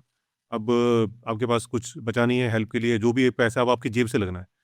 अब ऐसे में ये मतलब आदमी को बड़ा कन्विंसिंग लगता है कि अगर कोई बता दे कि अच्छा जो फलाँ जो हकीम जी हैं, उनके पास चले जाओ, उनके पास इस चीज़ का बड़ा अच्छा इलाज है। अब वो रीज़न नहीं लगाएगा। अब उसको इसमें कन्वीनियंस है उसको, उसको लग रहा है कि अच्छा यार इतनी सस्ती दवा में हो जाएगा काम। वो खुद को वो जो है कन्विंस कर लेगा इस बात के लिए। सिमिलरली प्रोटीन वाली बात है। प्रोटीन के लिए अब देखो कि बहुत सारे लोग हैं कि अरे नहीं कोई प्रोटीन की ज़रूरत नहीं है, देसी खाना खाओ, घी डालो खाने के अंदर और ये तो क्योंकि वो अफ़ोर्ड नहीं कर सकते। प्रोटीन का अगर उन्होंने इस आर्गुमेंट को मान लिया कि हाँ, प्रोटीन की मेरे को ज़रूरत है, तो दैट मीन्स उनका खर्चा बढ़ने वाला है। प्रोटीन पाउडर की बात नहीं है, मतलब चलो प्रोटीन पाउडर को भी हम अगर साइड निकाल दें, तो भी अगर आप डाइट में प्रोटीन इंट्रोड्यूस करते हो, आप एग्स लाओगे, आप पनीर लाओगे, अगर आप मीट खाते हो, तो मीट आपको इंट्रोड्यूस करना पड़ेगा। तो डेफ़िनिटली आपकी जो डाइट है, वो महँगी होने वाली है। और वो कोई मानने को राज़ी नहीं है कि मतलब और वो अपने आप को रीज़न दे लेते हैं कि नहीं, अपना जो हमारा देसी खाना है, हम तो दाल-चावल खा के बॉडी बना लेंगे। तो ऐसे ही चलता रहता है। खुद मुर्गी पालेंगे, देसी मुर्गा खाएँगे। बताइए रुद्र जी। हाँ, यहाँ पर मैं एक चीज़ कहता हूँ कि विवेस्वान जी ने जो चीज़ कहने की कोशिश किया था, तो वो मैंने प्लेटो का बुक मेरा शेल्फ में था, तो आज पॉडकास्ट ही इसके मेरे पास लाया। वो है ये वाला पिक्चर, इधर आप देख सकते हो शायद। इसे कहा थे द लाइन प्लेटो का, ठीक है? जिसका ऊपर में है इंटेलिजेंट, उसके बाद आता है रीज़निंग, उसके बाद आता है बिलीफ और फिर इल्यूशंस, 4 लेवल होता है। लेकिन क्या है ये वाला चीज़ के बारे में हम लोग आज इस वीडियो में डिस्कस ज़्यादा नहीं करेंगे। हम लोग प्लेटो का तो अलग एक वीडियो होगा, सोक्रेटिस के वीडियो में उसके बारे में इसलिए डिस्कस नहीं करेंगे। वो उस वीडियो में मैं क्लैरिफाई करने की कोशिश करूँगा। प्लेटो के जो 3 मेजर कॉन्सेप्ट है, एक है the cave, allegory of the cave, दूसरा है द लाइन, और जो तीसरा है द सन या फिर द लोगोस। लोगोस, लाइन और केव, ये तीनों को साथ में ही समझना होता है। लेकिन हम सबको केव के बारे में पता है, लेकिन जो लाइन और जो लोगोस है उसके बारे में नहीं पता है। द लाइन के बिना आप एलिगोरी ऑफ द केव को नहीं समझ सकते, ठीक है? और द लाइन के बिना आप द सन या फिर द लोगोस को नहीं समझ सकते। तीनों को साथ में समझना होता है। तो उसके बारे में मैं ज़्यादा डिटेल्स में नहीं जाऊँगा, वो क्या है, क्या नहीं है। One of my most favourite philosophical idea या फिर फिलोसॉफिकल कॉन्सेप्ट, और आज के दुनिया में ये सबसे ज़्यादा ज़रूरी मतलब कॉन्सेप्ट में से एक है, ठीक है? और प्लेटो ऐसे क्यों कहा था, तो बाद में डिस्कस करेंगे। अभी आते हैं दूसरे पॉइंट पर कि अ ऐसा तो हो सकता है जो सोमो जी ने थोड़ी देर पहले पूछा था कि अभी हम लोग इस लाइफ में हैं और फिर ड्रैगन बॉल से में जहाँ जैसे दिखाया जाता था कि हम लोग को डेथ हो जाएगा, फिर हम लोग दूसरा एक दुनिया में जाएँगे, लेकिन वहाँ पर अगर डेथ हो गया तो वैनिश हो जाएँगे, एक नथिंगनेस में चले जाएँगे। क्यों सॉक्रेट्स इस टाइप का आइडियाज में बिलीव नहीं करता था। इसको समझना बहुत जरूरी है। Now, there are two kinds of things in this world. One is visible and the other is invisible. मतलब एक चीज है जो हम लोग देख सकते हैं दुनिया में, जो हम लोग सेंसेस के थ्रू परसीव कर सकते हैं, और दूसरा जो चीज है वो है इंटेलिजिबल थिंग्स, जैसे कि परफेक्ट सर्कल, या फिर एक आइडियल स्ट्रेट लाइन, ओके, या फिर कोई भी चीज हो गया, या फिर एब्सोल्यूट नॉलेज, आइडियल जो नॉलेज है वो हो सकता है। तो ये सारी चीज को हमको पता है, by definition there is something called circle. हम लोग इंटुइटिवली एक मोमेंटरी लेवल पर हम लोग इस चीज को समझ सकते हैं कि सर्कल एग्जिस्ट। एक लाइन ऐसा एक चीज होता है, लेकिन अगर हम लोग लाइन को ड्रॉ करने की कोशिश करेंगे तो 99% करेक्ट हो सकता है, लेकिन 100% करेक्ट लाइन नहीं होगा। ठीक है, तो नेचर में भी ऐसा कोई लाइन नहीं एग्जिस्ट करते, परफेक्ट स्फेयर भी नेचर में एग्जिस्ट नहीं करता। ओके, तो प्लेटो कह रहा था कि हमारे माइंड को इस चीज के बारे में कैसे पता है, कि एक डेफिनेशन के बारे में कैसे पता है। ओके, इट्स नॉट अबाउट, जैसे अर्पित जी ने कहा कि हर एक कॉन्सेप्ट होता है और कॉन्सेप्ट तो परफेक्ट हो सकता है। Concept are not perfect, concept are dependent, क्योंकि कोई भी कॉन्सेप्ट सेपरेटली इंडिपेंडेंटली एग्जिस्ट नहीं कर सकता। कोई एक दूसरा कॉन्सेप्ट के ऊपर वो डिपेंड करता है, और वो वाला कॉन्सेप्ट कोई तीसरा कॉन्सेप्ट के ऊपर डिपेंड करता है। तो concepts exist always in group, in interdependent way. लेकिन in mathematics we see the very opposite. We start from the very idea of the definition. Definitions are not concepts. Concepts are slightly different from definitions. Definitions मतलब जैसे हम लोग philosophy में क्या करते हैं कि दोनों चीज का जो रिलेशन है उसके बारे में पहले डिस्कस कर रहे हैं, और फिर वहां से हम लोग डेफिनेशन में पहुंच रहे हैं शायद, या फिर कोई भी चीज के बारे में हम लोग डिस्क्रिप्शन दे रहे हैं, रिकॉग्नाइज कर रहे हैं, और फिर हम लोग दोनों का जो कैरेक्टरिस्टिक्स है, क्वालिटी से, जैसे हम लोग ये वाला चीज लिया और ये वाला चीज, ना दोनों का अलग अलग क्वालिटी से, ये एक अलग शेप का है, अलग कलर का है, इसका वेट अलग है, इसका भी कलर शेप वेट सब अलग अलग है, लेकिन कोई एक क्वालिटी हो सकता है जो दोनों का मैच हो जाए। इसका मतलब नहीं कि दोनों दो सेम चीज है। तो हम लोग पहले ऑब्जर्व कर रहे हैं, फिर सारे क्वालिटीज को देख रहे हैं, फिर दोनों को डिफरेंशिएट कर रहे हैं, दो कॉन्सेप्ट क्रिएट कर रहे हैं, और फिर उस कॉन्सेप्ट से हम लोग कोई एक रिलेशन की समझ रहे हैं कि अगर इससे हम लोग इस चीज को डिवाइड करेंगे तो ऐसा होगा, या फिर इसके ऊपर ये रख सकते हैं लेकिन इसके ऊपर ये नहीं रख सकते, एंड सो ऑन। वो जो रिलेशंस होते हैं वो क्या है, एक फॉर्म ऑफ प्रोपोजिशंस।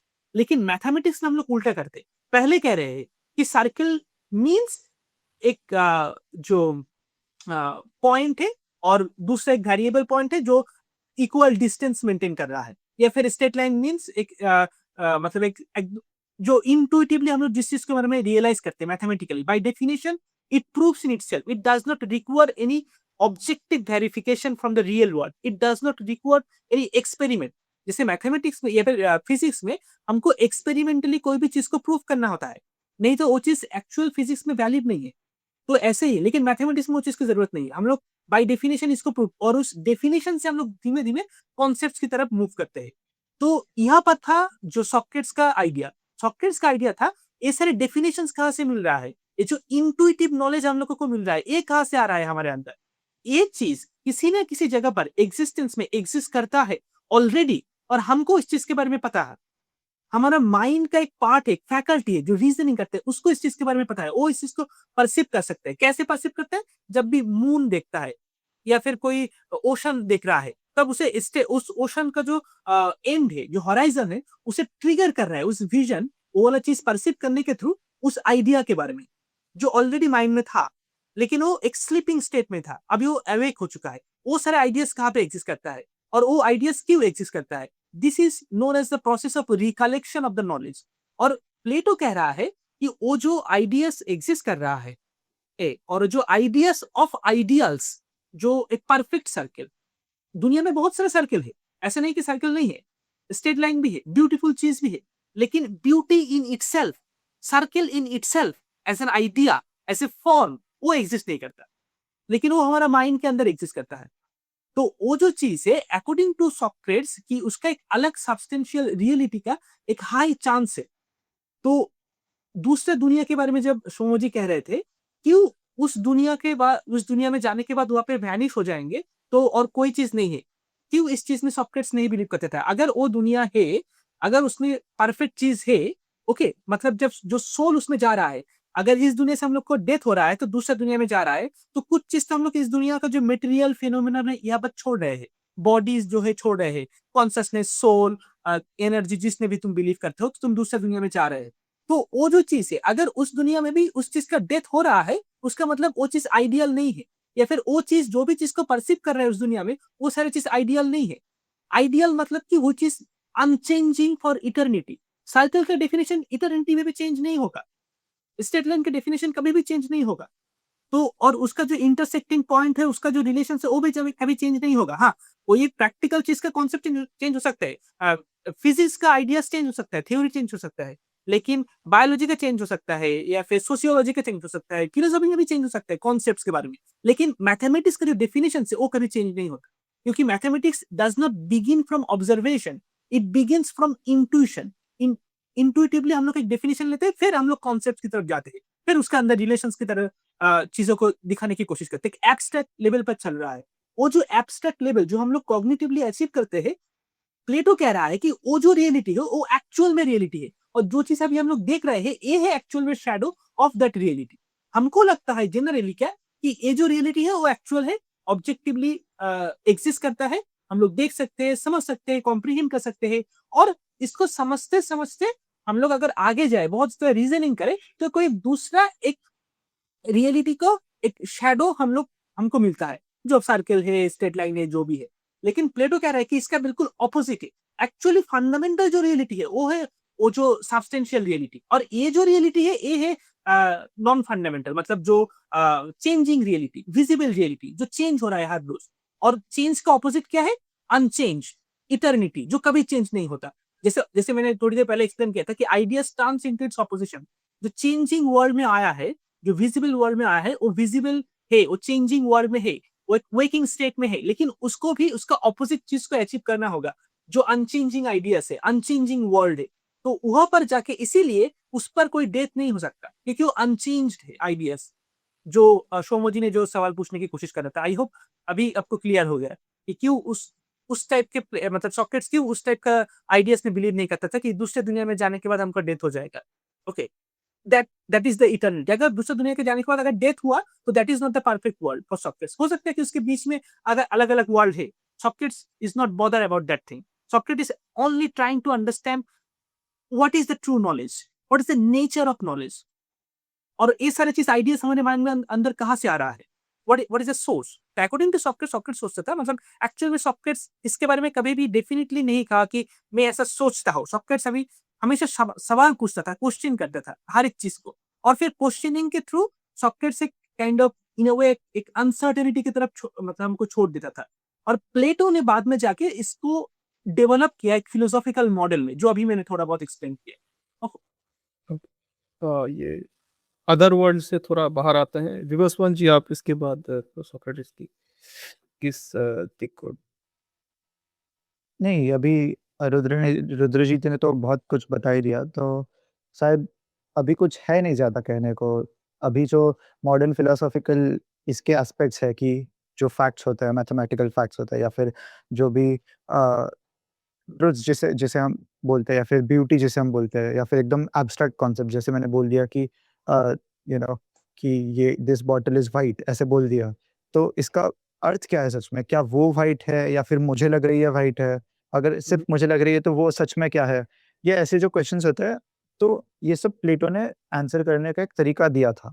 अभी देखो तो बहुत सारे कॉन्सेप्ट्स हैं कि मतलब बहुत सारी थियरीज़ है कि फैक्ट सच में कहाँ एग्ज़िस्ट करते होंगे, या फिर क्या होते होंगे।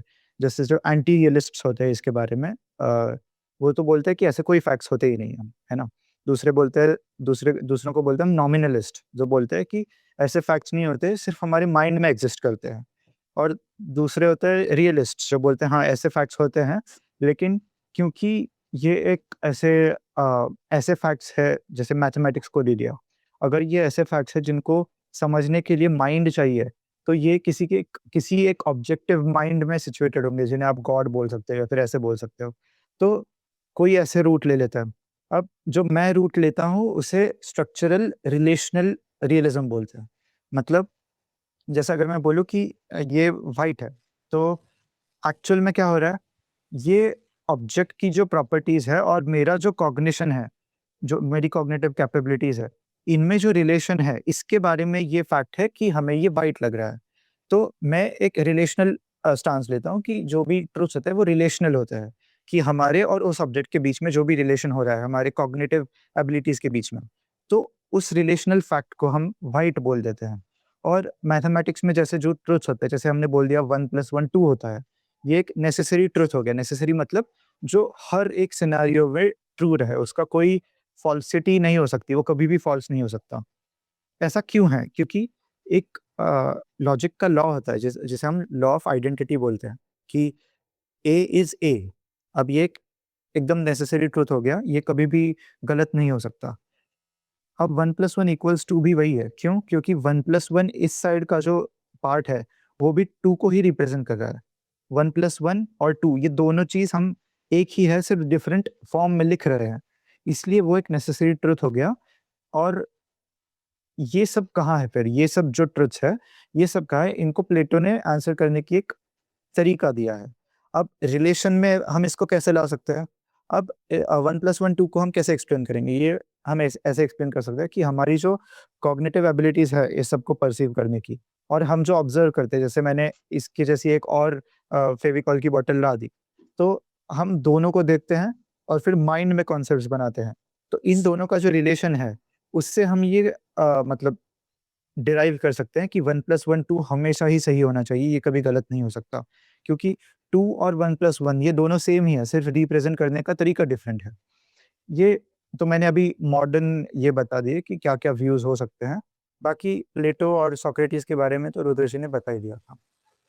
भैया आप क्या बोलेंगे? क्योंकि मुझे तो लगता है कि हमारी कंप्यूटेशनल पावर इतनी नहीं है, तो हम एप्रोक्सीमेशन पे चलते हैं कि सफ़ेद सफ़ेद मतलब तो सारे कलर मतलब सारे कलर वो रिफ्लेक्ट करता है, और हो सकता है थोड़ा लाल कम करता तो उसका शायद को रंग हो, पर इतना कम हो कि हमें वो सफ़ेद ही दिख रहा है। तो मुझे तो एप्रोक्सीमेशन लगता है। ये तो है कि अगर परसीव्ड रियलिटी की बात की जाए तो वो कभी भी परफेक्ट नहीं होती, ना हो सकती है।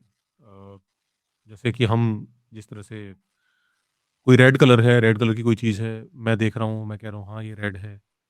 लेकिन ज़रूरी नहीं है कि आप जैसी मेरे को दिख रही हो, आपको वो भी वैसी दिख रही हो, क्योंकि आपको हो सकता है वो ब्लू दिख रही हो, ठीक है ना? लेकिन बचपन से आपको बताया गया है कि ये रेड है, आप उसको रेड बोल रहे हो, ठीक है ना? मैं देखता हूँ, मेरे को वो किसी अदर कलर की दिखती है, लेकिन मुझे भी बचपन से बताया गया कि ये रेड है, मैं भी उसको रेड बोलूँगा, ठीक है ना? तो परसीव्ड रियलिटी बड़ी अलग होती है। एक किताब है a how it's like to be a bat, I think कुछ ऐसे, मे बी शायद मैं सही नहीं, मतलब उसका उनका कहने का मतलब है कि एक जो चमगादड़ है, उसके लिए परसीव्ड रियलिटी बिल्कुल अलग है, क्योंकि वो आंखों से परसीव नहीं कर रहा, वो जस्ट साउंड वेव के थ्रू परसीव कर रहा है। उसके लिए दुनिया एकदम अलग ही तरह की है, हमारे लिए अलग अलग तरह की है। हम हमारे में भी मतलब देखो जो ग्रेट एप्स हैं, उनके अंदर वो ट्राई कलर पाया जाता है आंखों के अंदर, मतलब तीन रंग देख सकते हैं वो, ठीक है ना? बहुत सारे जो एनिमल्स हैं, डॉग्स हैं, अदर हुँ। कई सारे मैमल्स हैं, वो केवल 2 ही कलर मोनोक्रोमैटिक विज़न होता है उनका। उनके लिए दुनिया एकदम अलग तरह की है। इसी तरह कुछ बर्ड्स हैं, वो हमसे भी कुछ एक्स्ट्रा जो है कलर्स देख सकती हैं। उनकी रियलिटी अलग है। तो पर्सीव रियलिटी तो बहुत अलग-अलग तरह की हो सकती है, और इवन अगर कोई कहे कि नहीं हम इंस्ट्रूमेंट्स के थ्रू ही जो है रियलिटी एग्ज़ैक्ट पता कर सकते हैं। तो इंस्ट्रूमेंट्स की भी एक लिमिट होती है, वो भी आप कहें कि 100% पता कर लेंगे तो आप नहीं पता कर पाएँगे। हाँ, ये ज़रूर है कि आप जो आपके सेंस ऑर्गन्स हैं, उनसे आप कहीं ज़्यादा बेहतर पता कर सकते हैं। ठीक है, तो फिर जो कॉन्सेप्ट्स जो आते हैं, कॉन्सेप्ट्स भी जो है एक तरह से देखें मेंटल कंस्ट्रक्ट हैं, लेकिन लॉजिकल जो एक कहें कि एक नेसेसिटी है, या फिर कहें कि वो एक लॉजिकल फ्रेमवर्क में वो ट्रू ही मतलब रहते हैं, या मतलब कम से कम कह सकते हैं कि इस यूनिवर्स के अंदर वो ट्रू रहते हैं। मेबी किसी किसी अदर यूनिवर्स में जो ज्योमेट्रिकल रूल है, मेबी समहाउ बदल जाएँ किसी तरह से। तो ये है सारा मामला, मुझे लगता है। ओके। सोक्रेटिस के बारे में और कुछ बचा है विवस्वान जी? अब बताइए, रुद्र जी 2 बार ओपनिंग कर चुके हैं, अब आपकी दूसरी बारी। नहीं, रुद्र जी को ही करने दो, मैं बाद में एलाबोरेट कर दूँगा थोड़ा-सा। चलिए ठीक है, ये नई गेंद का सामना नहीं करना चाहते, स्पिनर को मारेंगे। बताइए रुद्र जी। ठीक है, और एक बहुत ही प्रोफाउंड आइडिया है सॉक्रेट्स का, जो आइडिया है, वो आइडिया फॉर्म्स मतलब जो आइडियल स्टेट की बात कर रहा हो अभी तक हम विवेचन जी ने कहा है या फिर कोई अदर मेटाफिजिकल सब्सटेंशियल रियलिटी जो कि आइडियल सर्किल या फिर state line, ideal beauty, true knowledge जहाँ पर एग्जिस्ट करता है, क्यों सॉक्रेट्स इसमें ज़्यादा एम्फेसिस करने की कोशिश करता था? और रीज़न और वो जो फॉर्म उसको वो सारी चीज़ को कहा जाता है कि फॉर्म्स और रीज़न दोनों में डिफरेंस क्या है? सॉक्रेट्स जब यंग थे तब सॉक्रेट्स ऐसे सोचते थे, हर हर एक चीज़ को सवाल करते थे सॉक्रेट्स, ओके। और बहुत दिनों तक उन्होंने शुरू सिर्फ़ और सिर्फ़ सवाल ही पूछे गए। तो उनका एक बहुत ही पॉपुलर सवाल था कि जब 1 + 1 2 होता है, तो कैसे हो रहा है ये चीज़? मतलब पहला जो 1 है, इस 1 के साथ ऐड करने की वजह से पहला 1 ट्रांसफ़ॉर्म होके 2 हो रहा है या फिर दूसरा 1 एक्चुअल में 2 में कन्वर्ट हो रहा है या फिर दोनों 1 नहीं बल्कि जो एडिशन है ये एडिशन का प्रोसेस है जिसके लिए 2 1 उसके कॉन्टैक्ट में आने के थ्रू 2 में कन्वर्ट हो रहा है। तो एक्चुअल में इधर प्रोसेस क्या चल रहा है? इस चीज़ को समझने की कोशिश करते थे। तो सॉक्रेटिस को लगता था ये जो सवाल है मतलब रियलिटी को हम लोग कैसे सोचते हैं, कैसे ऑर्डर करने की कोशिश करते हैं, समझने की कोशिश करते हैं। तो इसके बारे में सॉक्रेटिस बहुत सवाल पूछता था। नाउ उसके बाद सोक्रेटिस का मुलाकात हुआ और एक दूसरा प्री सोक्रेटिक फिलोसोफर मतलब प्री सोक्रेटिक फिलोसोफर कह सकते हैं एनाक्सागोरस के साथ। तब सोक्रेटिस बहुत यंग थे। तो एनाक्सागोरस ने सोक्रेटिस को कहा कि ए एनाक्सागोरस का जो बुक है मतलब एनाक्सागोरस ने नहीं उन्होंने एनाक्सागोरस का राइटिंग पढ़ा तो उसके बाद उनको लगा कि क्यों होता है क्योंकि it is our mind that orders the reality. It is neither the one nor the addition nor the second one nor the two that arrange thing in this order rather it is the mind that order the reality। मतलब जो पहला one है वो to में convert नहीं हो रहा, दूसरा जो वन है एडिशन करने के थ्रू 1 + 1 वो भी टू में कन्वर्ट नहीं हो रहा, एडिशन की वजह से भी नहीं हो रहा बल्कि माइंड की वजह से हो रहा है। माइंड ऐसे सोचता है इसलिए होता है। ओके, तो सॉकेट्स ए वाला जो अंडरस्टैंडिंग है इससे पहले पहले तो बहुत खुश था कि हाँ माइंड से होता है, लेकिन सॉकेट्स ग्रेजुअली ऑब्जर्व करने लगा कि mind is also the cause of so many things which is kind of in a way chaotic, which is not good enough, which is mind does not perform reason all the time। तो mind से अगर सारे reality को हम लोग order करने की कोशिश कर रहे हैं इसका मतलब माइंड रियलिटी के अबव है, माइंड रियलिटी को कंस्ट्रक्ट कर सकते हैं, कॉम्प्रिहेंड कर सकता है। ओके, सॉक्रेटिस का लॉजिक ये है कि देयर इज समथिंग मतलब सॉक्रेटिस एनाक्सागोरस के लॉजिक से खुश था कुछ दिनों के लिए, लेकिन उसके बाद वो बहुत सोचा। उसके बाद सॉक्रेटिस ने एक चीज पर आया जहां पर सॉक्रेटिस ऐसे जो फिएडो बुक है उसमें ऐसे लिखते हैं कि प्लेटो लिखते हैं कि सॉक्रेटिस के बारे में कि the real reason of something and that without which the reason would not even be able to operate as reason at all. मतलब रीजन या फिर हमारा जो माइंड है वो as a reason as a mind operate करता है और रियलिटी को अरेंज करता है। इसका कॉज ए है, इसका इफेक्ट ए होता है, ऐसे इस चीज के साथ ऐड करेंगे तो वो होगा ये सारी चीज, और इसका लॉजिक की वजह से ऐसा होता है, ये जो भी सारी चीज कर रहा है। तो माइंड के पास रीजन कहाँ से आया, रीजन कैसे, रीजन रियलिटी को अगर ऑपरेट कर रहा है, रियलिटी को कॉम्प्रीहेंड कर रहा है, तो रीजन पॉसिबल क्यों है, रीजन क्यों हो रहा है माइंड के साथ। तो ये जो सवाल था सॉक्रेटिस ने कह रहा है कि reason would not be able to operate as reason without something, that something is the form। Okay, वैसे एक मिनट मुझे एक चीज बताने की मेटाफिजिक्स के अलावा, क्योंकि मुझे नहीं लगता इसमें कोई चर्चा हो सकती है। मेटाफिजिक्स के अलावा जैसे प्लेटो ने रिपब्लिक लिखी थी, ठीक है, उसने बहुत सारी चीजें बताई थी उन्होंने, कि सोक्रेटिस ने ऐसे कुछ मेटाफिजिक्स के अलावा कुछ ये सारे हम लोग मेटाफिजिक्स की बात कर रहे हैं एक्चुअली। नहीं, मेटाफिजिक्स के बाहर, मेटाफिजिक्स एक ऐसी चीज मेटाफिजिक्स के है बाहर। हाँ, मेटाफिजिक्स के बाहर। ओके, सॉक्रेटिस का तो सारा मतलब एंशिएंट फिलोसोफर ज्यादातर हम अगर हम लोग देखेंगे तो मेटाफिजिशियन ही थे।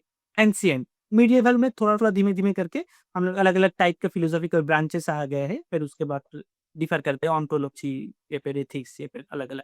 यहाँ पर एक चीज मैं कंक्लूड कर दूं कि हम्म, क्यों सॉक्रेटिस ऐसे सोचता था कि अलग सब्सटेंशियल यूनिटी एग्जिस्ट करता है, क्योंकि सॉक्रेटिस का मतलब है कि अगर आइडियल सर्कल एग्जिस्ट नहीं करेगा तो दुनिया में सर्कल का जो रीजनिंग है सर्कल के बारे में वो ऑपरेट ही नहीं कर पाएंगे, या फिर एक आइडियल एडिशन एग्जिस्ट नहीं करेगा तो माइंड उस ऑर्डर में रियलिटी को अरेंज ही नहीं कर पाएंगे। Without that ideal form mind would not be able to perform as a reason. Okay, तो वो चीज़ एग्ज़िस्ट करता है एक्चुअल में, इसीलिए माइंड रीज़निंग कर पाता है। उसके आधार पर, उसके बेसिस पर, उसके रेफरेंस पर हम लोग कह सकते हैं।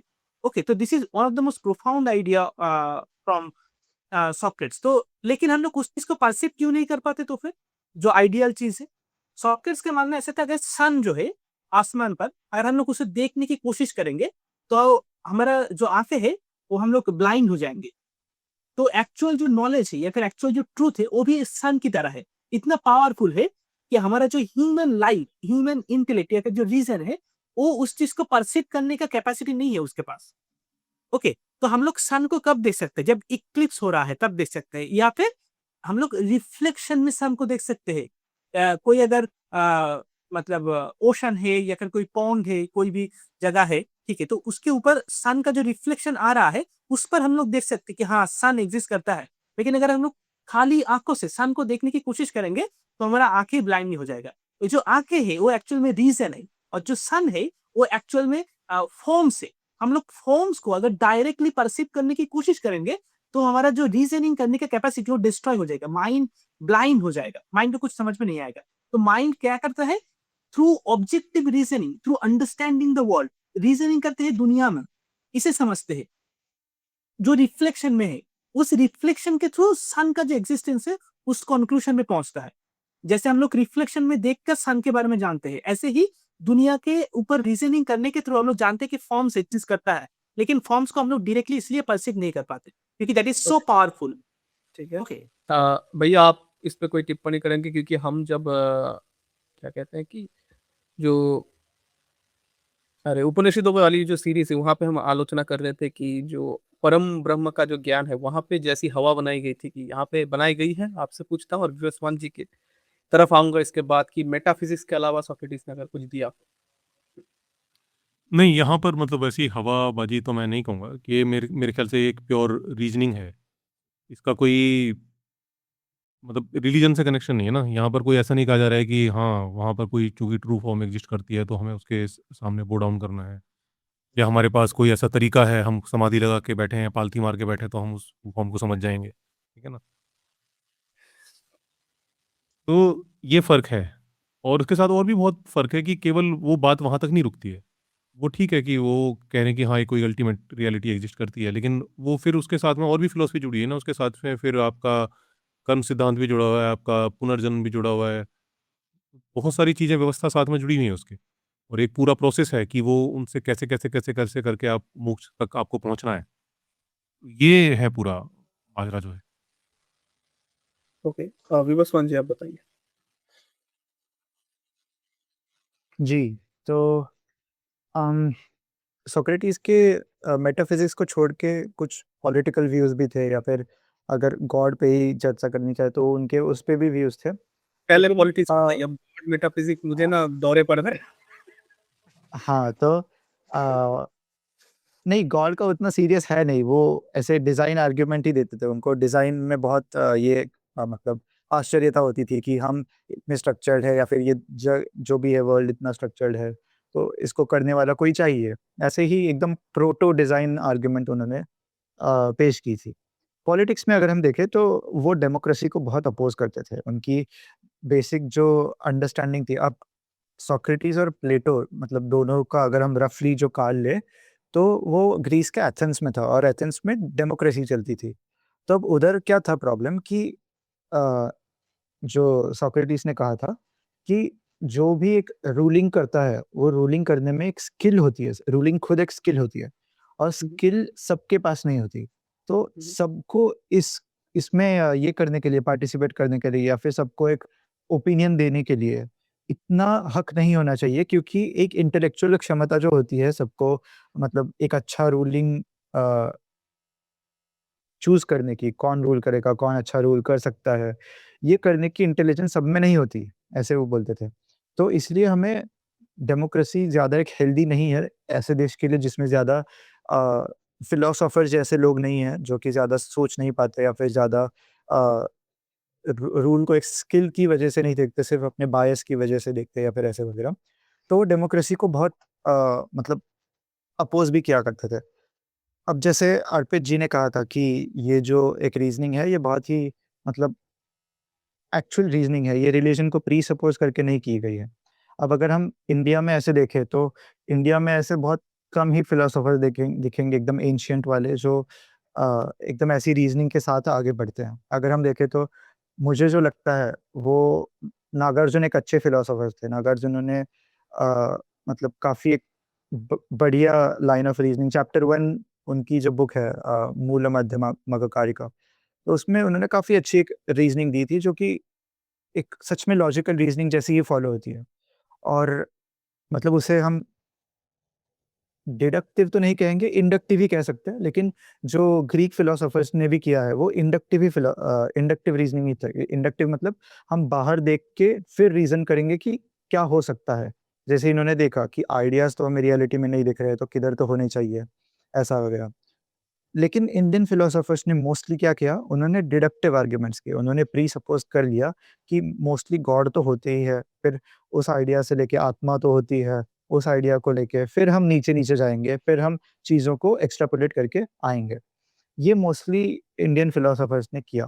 अभी जो ये हैं अम, आदि शंकराचार्य हैं, उनकी फिलॉसफी जो है मतलब ब्रह्म सूत्र भाष्य में, वो बहुत सोफिस्टिकेटेड क्यों है? क्योंकि वो नागार्जुन से काफ़ी ज़्यादा इन्फ्लुएंस हुए थे। वो नागार्जुन के थोड़े साल बाद ही आए थे। तो वो इन्फ्लुएंस होने का जो इफ़ेक्ट था, वो ऐसा था कि उन्होंने ज़्यादा चीज़ें प्री-सपोज़ नहीं की। उन्होंने ज़्यादा चीज़ों को बहुत एकदम डॉगमैटिक तरीके से नहीं लिया। ये एक अच्छा इफ़ेक्ट था नागार्जुन का आदि शंकराचार्य पे। नहीं तो काफ़ी जो फिलोसोफर्स थे पहले के, उन्होंने रिलिजन को ही प्री-सपोज़ करके अपनी आगे की फिलॉसफी रची थी। ओके। आपका माइक बंद हो गया? अच्छा, ठीक है। भैया पहले तो एक सवाल आपसे मेरा यहाँ से है कि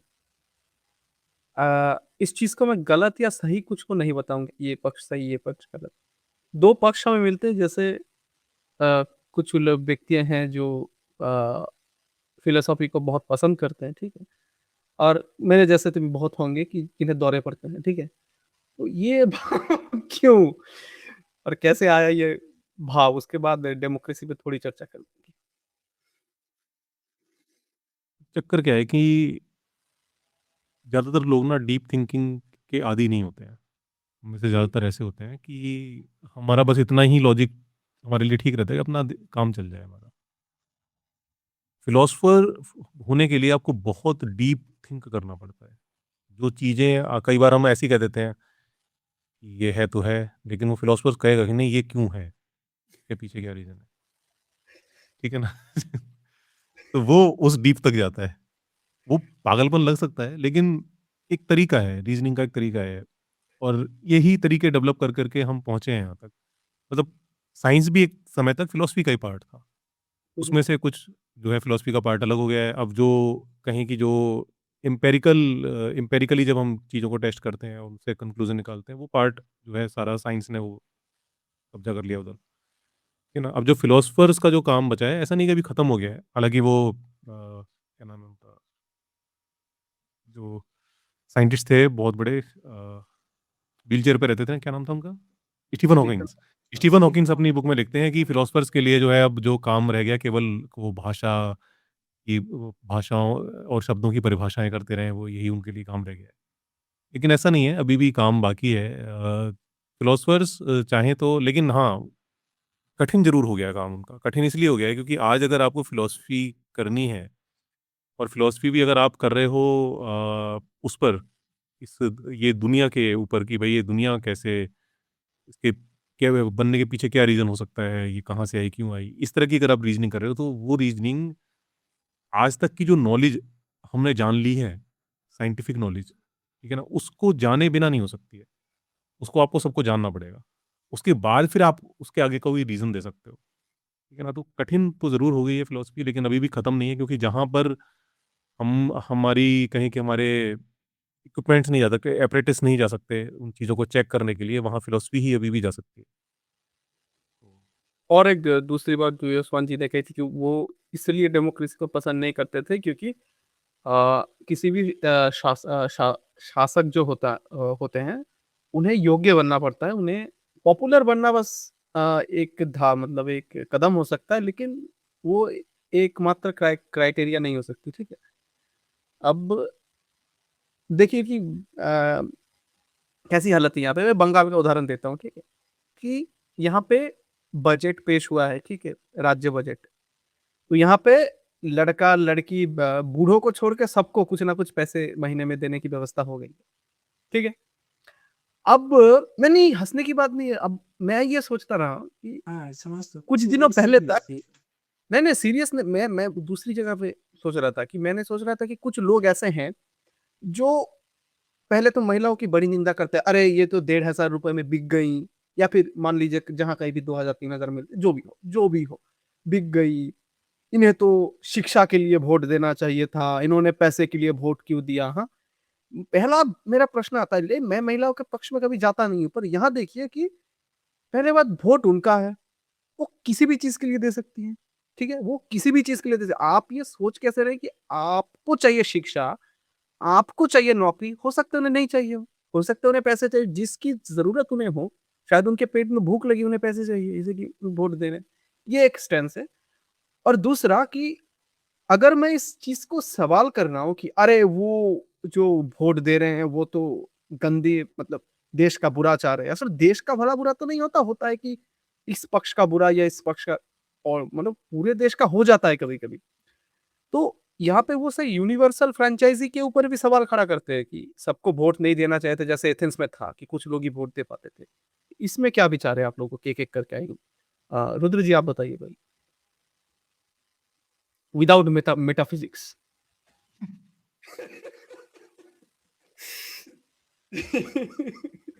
सुनाई नहीं दी।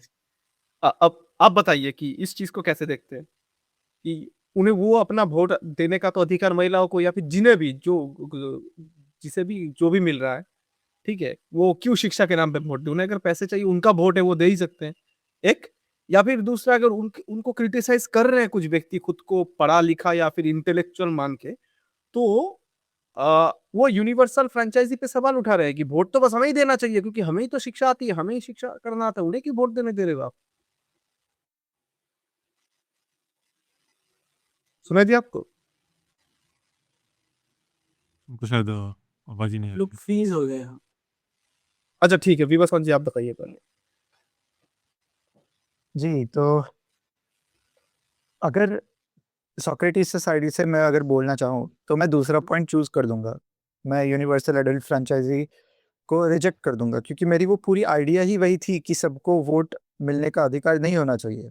तो यूनिवर्सल एडल्ट फ्रैंचाइज़ी का मैं कोई भी ऐसा मतलब उसको प्रोटेक्ट करने की प्रयत्न नहीं करूँगा, उसका प्रयास करूँगा ही नहीं मैं उसको प्रोटेक्ट करने का। मैं यही बोल दूँगा कि अगर उसको सिर्फ़ उसकी पड़ी या फिर पड़ी भी नहीं है, उसकी मजबूरी भी अगर होगी कि मुझे सिर्फ़ खाना ही खा चाहिए या फिर मेरी वही कमी पूरी नहीं हो पा रही है, तो अगर ऐसा है कि एक कोई तो प्रैक्टिस होगी जो वो कर रहे हैं, जो देश को ज़्यादा आगे नहीं ले जा सकते। अब ये तो शायद हो सकता है कि जो लोग खुद को ऐसे इंटेलिजेंट बताते हैं कि मुझे पता है कि देश के लिए क्या भला-बुरा हो सकता है, ये वगैरह, तो वो गलत हो सकता है, इसमें कोई मतलब प्रॉब्लम नहीं है। लेकिन अगर हम सच में देखें तो ऐसा बिल्कुल हो सकता है कि कुछ चीज़ें सच में देश के लिए अच्छी हैं और कुछ चीज़ें सच में देश के लिए एज़ अ होल बुरी हैं।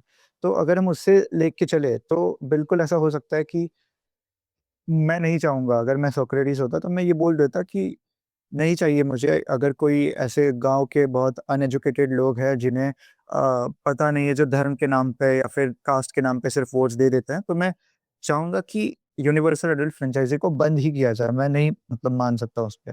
मैं सिर्फ़ उनको एक ऐसे कुछ तो क्वालिफ़िकेशन सेट कर दूँगा कि इतनी-इतनी आपकी एजुकेशन होनी चाहिए या फिर ये आपको आना चाहिए, तो आप वोट दे पाएँगे। अगर ये क्वालिफ़ाई करते हो तो main and women both can give votes. अगर ऐसा नहीं है, तो फिर आप वोट नहीं दे सकते। ऐसा अगर होगा, तो सोक्रेटिस ये बोलते हैं कि ऐसा ही होना चाहिए, नहीं तो कुछ चीज़ें गलत डिसीज़न ले लेती हैं। जैसे लोगों को पता नहीं होता कि रूलिंग की जो स्किल है, वो स्किल कैसे अच्छे से एग्ज़ीक्यूट की जा सकती है या फिर किसको अच्छे से एग्ज़ीक्यूट करना आता है। अगर आपको चूज़ ही नहीं करना आता, तो फिर आप कैसे वोट्स एकदम रैशनली दे पाओगे जिससे कंट्री एज़ अ होल आगे बढ़ेगी। अगर आपको खुद की ही पड़ी है, तो फिर वोट्स का कोई इसमें रोल नहीं रह जाता। वो तो आप बिना वोट्स के भी कुछ भी करके, क्राइम्स भी करके या फिर कॉन्स्टिट्यूशन को मतलब पूरे जला दे के फिर भी आप कर सकते हो। लेकिन अगर आपको थोड़ा-सा एक कलेक्टिव माइंडसेट के साथ जाना है, तो फिर ये एक काफ़ी महत्वपूर्ण स्टेप होगी कि आप सिर्फ़ उनको वोट्स देने की ये राइट दो जिनके पास एटलीस्ट वो सोचने की कैपेबिलिटी है। ओके, अर्पित भाई आप बताइए। मुझे लगता है कि मैं तो डेमोक्रेटिक प्रोसेस के ही फेवर में हूँ और इसके पीछे रीज़न ये है कि ये जो प्रोसेस है ना एक्चुअल में ये एक ऐसा प्रोसेस है कि जिसमें कि हर इंसान का पार्टिसिपेशन होना ज़रूरी है और उसको हम इस तरह से डिवाइड नहीं कर सकते कि हम सर्टेन रूल बना दें कि भाई ये क्राइटेरिया अगर आप पास करते हो तभी आप एलिजिबल हो। उसके पीछे रीज़न ये है कि बहुत सारे लोग ऐसे होंगे, ज़ाहिर-सी बात है जब आप कोई क्राइटेरिया बताओगे जो कि उसको पास नहीं कर पाएँगे। लेकिन क्या उनके जीवन में समस्याएँ नहीं हैं? क्या उनके जीवन में कुछ ऐसी चीज़ें नहीं हैं कि जो चाहते हैं कि सत्ता उनके लिए करे? अगर ऐसे लोगों को हम डेमोक्रेटिक प्रोसेस से एक्सक्लूड कर देंगे मतलब बाहर कर देंगे, तो फिर उनको उनकी भलाई कैसे होगी? क्योंकि वो तो फिर पार्टिसिपेट ही नहीं कर रहे उसमें। फिर तो जो लोग पास करके गए वहाँ पर, वही सारे डिसीज़न लेने वाले हैं। समझे आप? अपने हक में लेंगे मतलब कि शायद। हाँ, वो तो अपने हक में लेंगे ना। मतलब अगर आपको रूल बना दो कि भई एक आईआईटी पास ही देश का प्रधानमंत्री बनेगा या आईआईटी पास ही जाके संसद में बैठेगा। तो वो तो फिर वही सारा करेगा ना जो उनके उसके जो मतलब जो आईआईटियन के फ़ेवर में हो या जो पढ़े-लिखे लोगों के हाई एजुकेटेड लोगों के फ़ेवर में वो उस तरह की नीतियाँ बनाएगा। बाकी लोगों के बारे में सोचेगा ही नहीं, बोले इनका क्या, इनका तो ये मेरा तो कुछ बिगाड़ ही नहीं सकते। इनके इनका ये तो वोट ही नहीं दे सकते। ठीक है ना? ये दिक्कत हो जाती है। डेमोक्रेटिक प्रोसेस नो डाउट एक बहुत लंबा प्रोसेस होता है और कई बार बहुत टाइम लगता है, कई बार गलत डायरेक्शन भी पकड़ लेता है, ये चीज़ें होती हैं इसके साथ में। लेकिन इसके साथ एक खूबी है और वो ये है कि ये सेल्फ करेक्टिंग है। इसके अंदर एक खूबी है कि खुद में सुधार करने की संभावना है। हाँ, ये भी है कि खुद में बिगाड़ करने की संभावना भी होती है इसके अंदर, कि सुधार करते-करते कहीं गड़बड़ चला जाए। लेकिन फिर भी एक संभावना है कि हाँ यार, ये चेंज होता है, ये इसमें सुधार हो सकता है। लेकिन बाकी जो प्रोसेस हैं, उनमें सुधार की संभावनाएँ कम होती चली जाती है। आपने जितना आप उस जितना काट कट कर दोगे, कि भई ये क्राइटेरिया इसको पास करेगा तो हम इसको वोट देने का अधिकार देंगे, तो उतना पार्ट आपका उतने पार्ट जो है आपका वो अलग हो गया, अब उसके बारे में नहीं सोचने वाला कोई, ठीक है ना? ये दिक्कत है।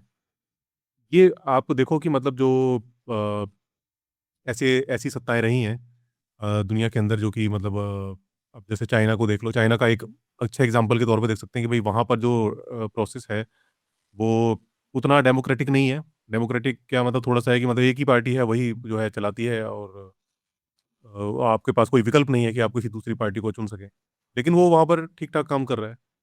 हालाँकि थोड़े बहुत जो सिविलियन के जो राइट्स हैं, वो थोड़े कॉम्प्रोमाइज़ होते हैं, बट ठीक है।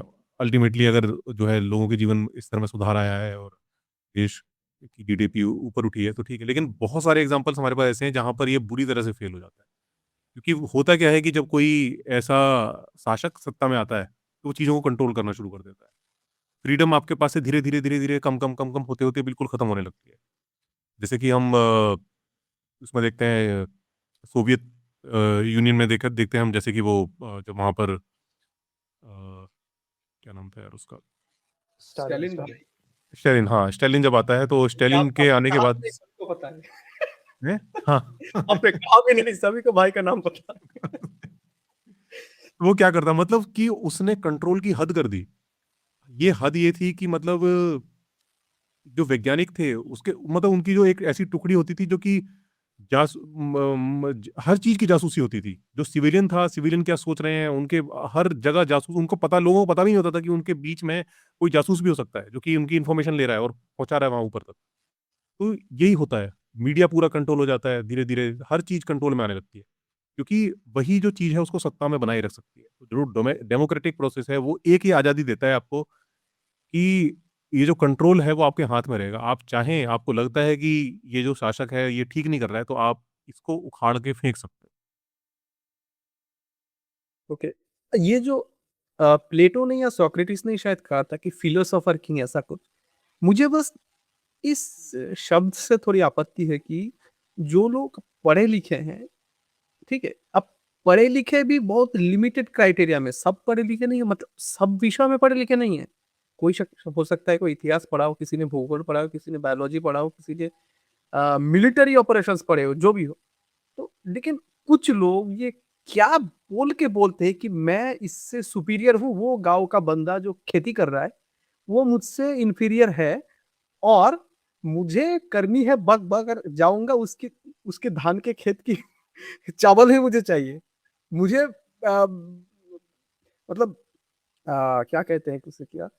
मुझे उसके बदले में बक-बक नहीं चाहिए। जो भाषण देता है, जो भी फिलोसोफर है, जो भी मतलब नेता हो या फिर जो भी मान ले या फिर देखिए वो ऐसे सर्विसेज़ देते हैं या फिर मान लीजिए कोई कोर्सेज़ बेचता है, ठीक है? ऐसी सर्विसेज़ देता है जो वो खुद नहीं लेना चाहता, लेकिन किसान की जो फसल है उसे चाहिए क्योंकि उसे खाना है, मुर्गा चाहिए, चावल चाहिए और उसे इंफीरियर भी बोल रहा है।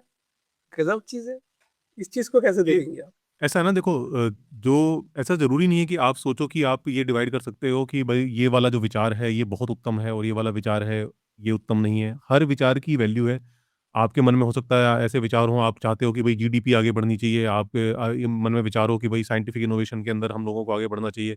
और वहीं एक गाँव का सादा सीधा-साधा किसान है वो कह रहा है कि उसकी बस प्रॉब्लम इतनी सी है यार मेरे ना ये धान के खेत में पानी मेरे को पूरा नहीं पड़ रहा, मेरे को जो है पानी का इंतज़ाम कराओ।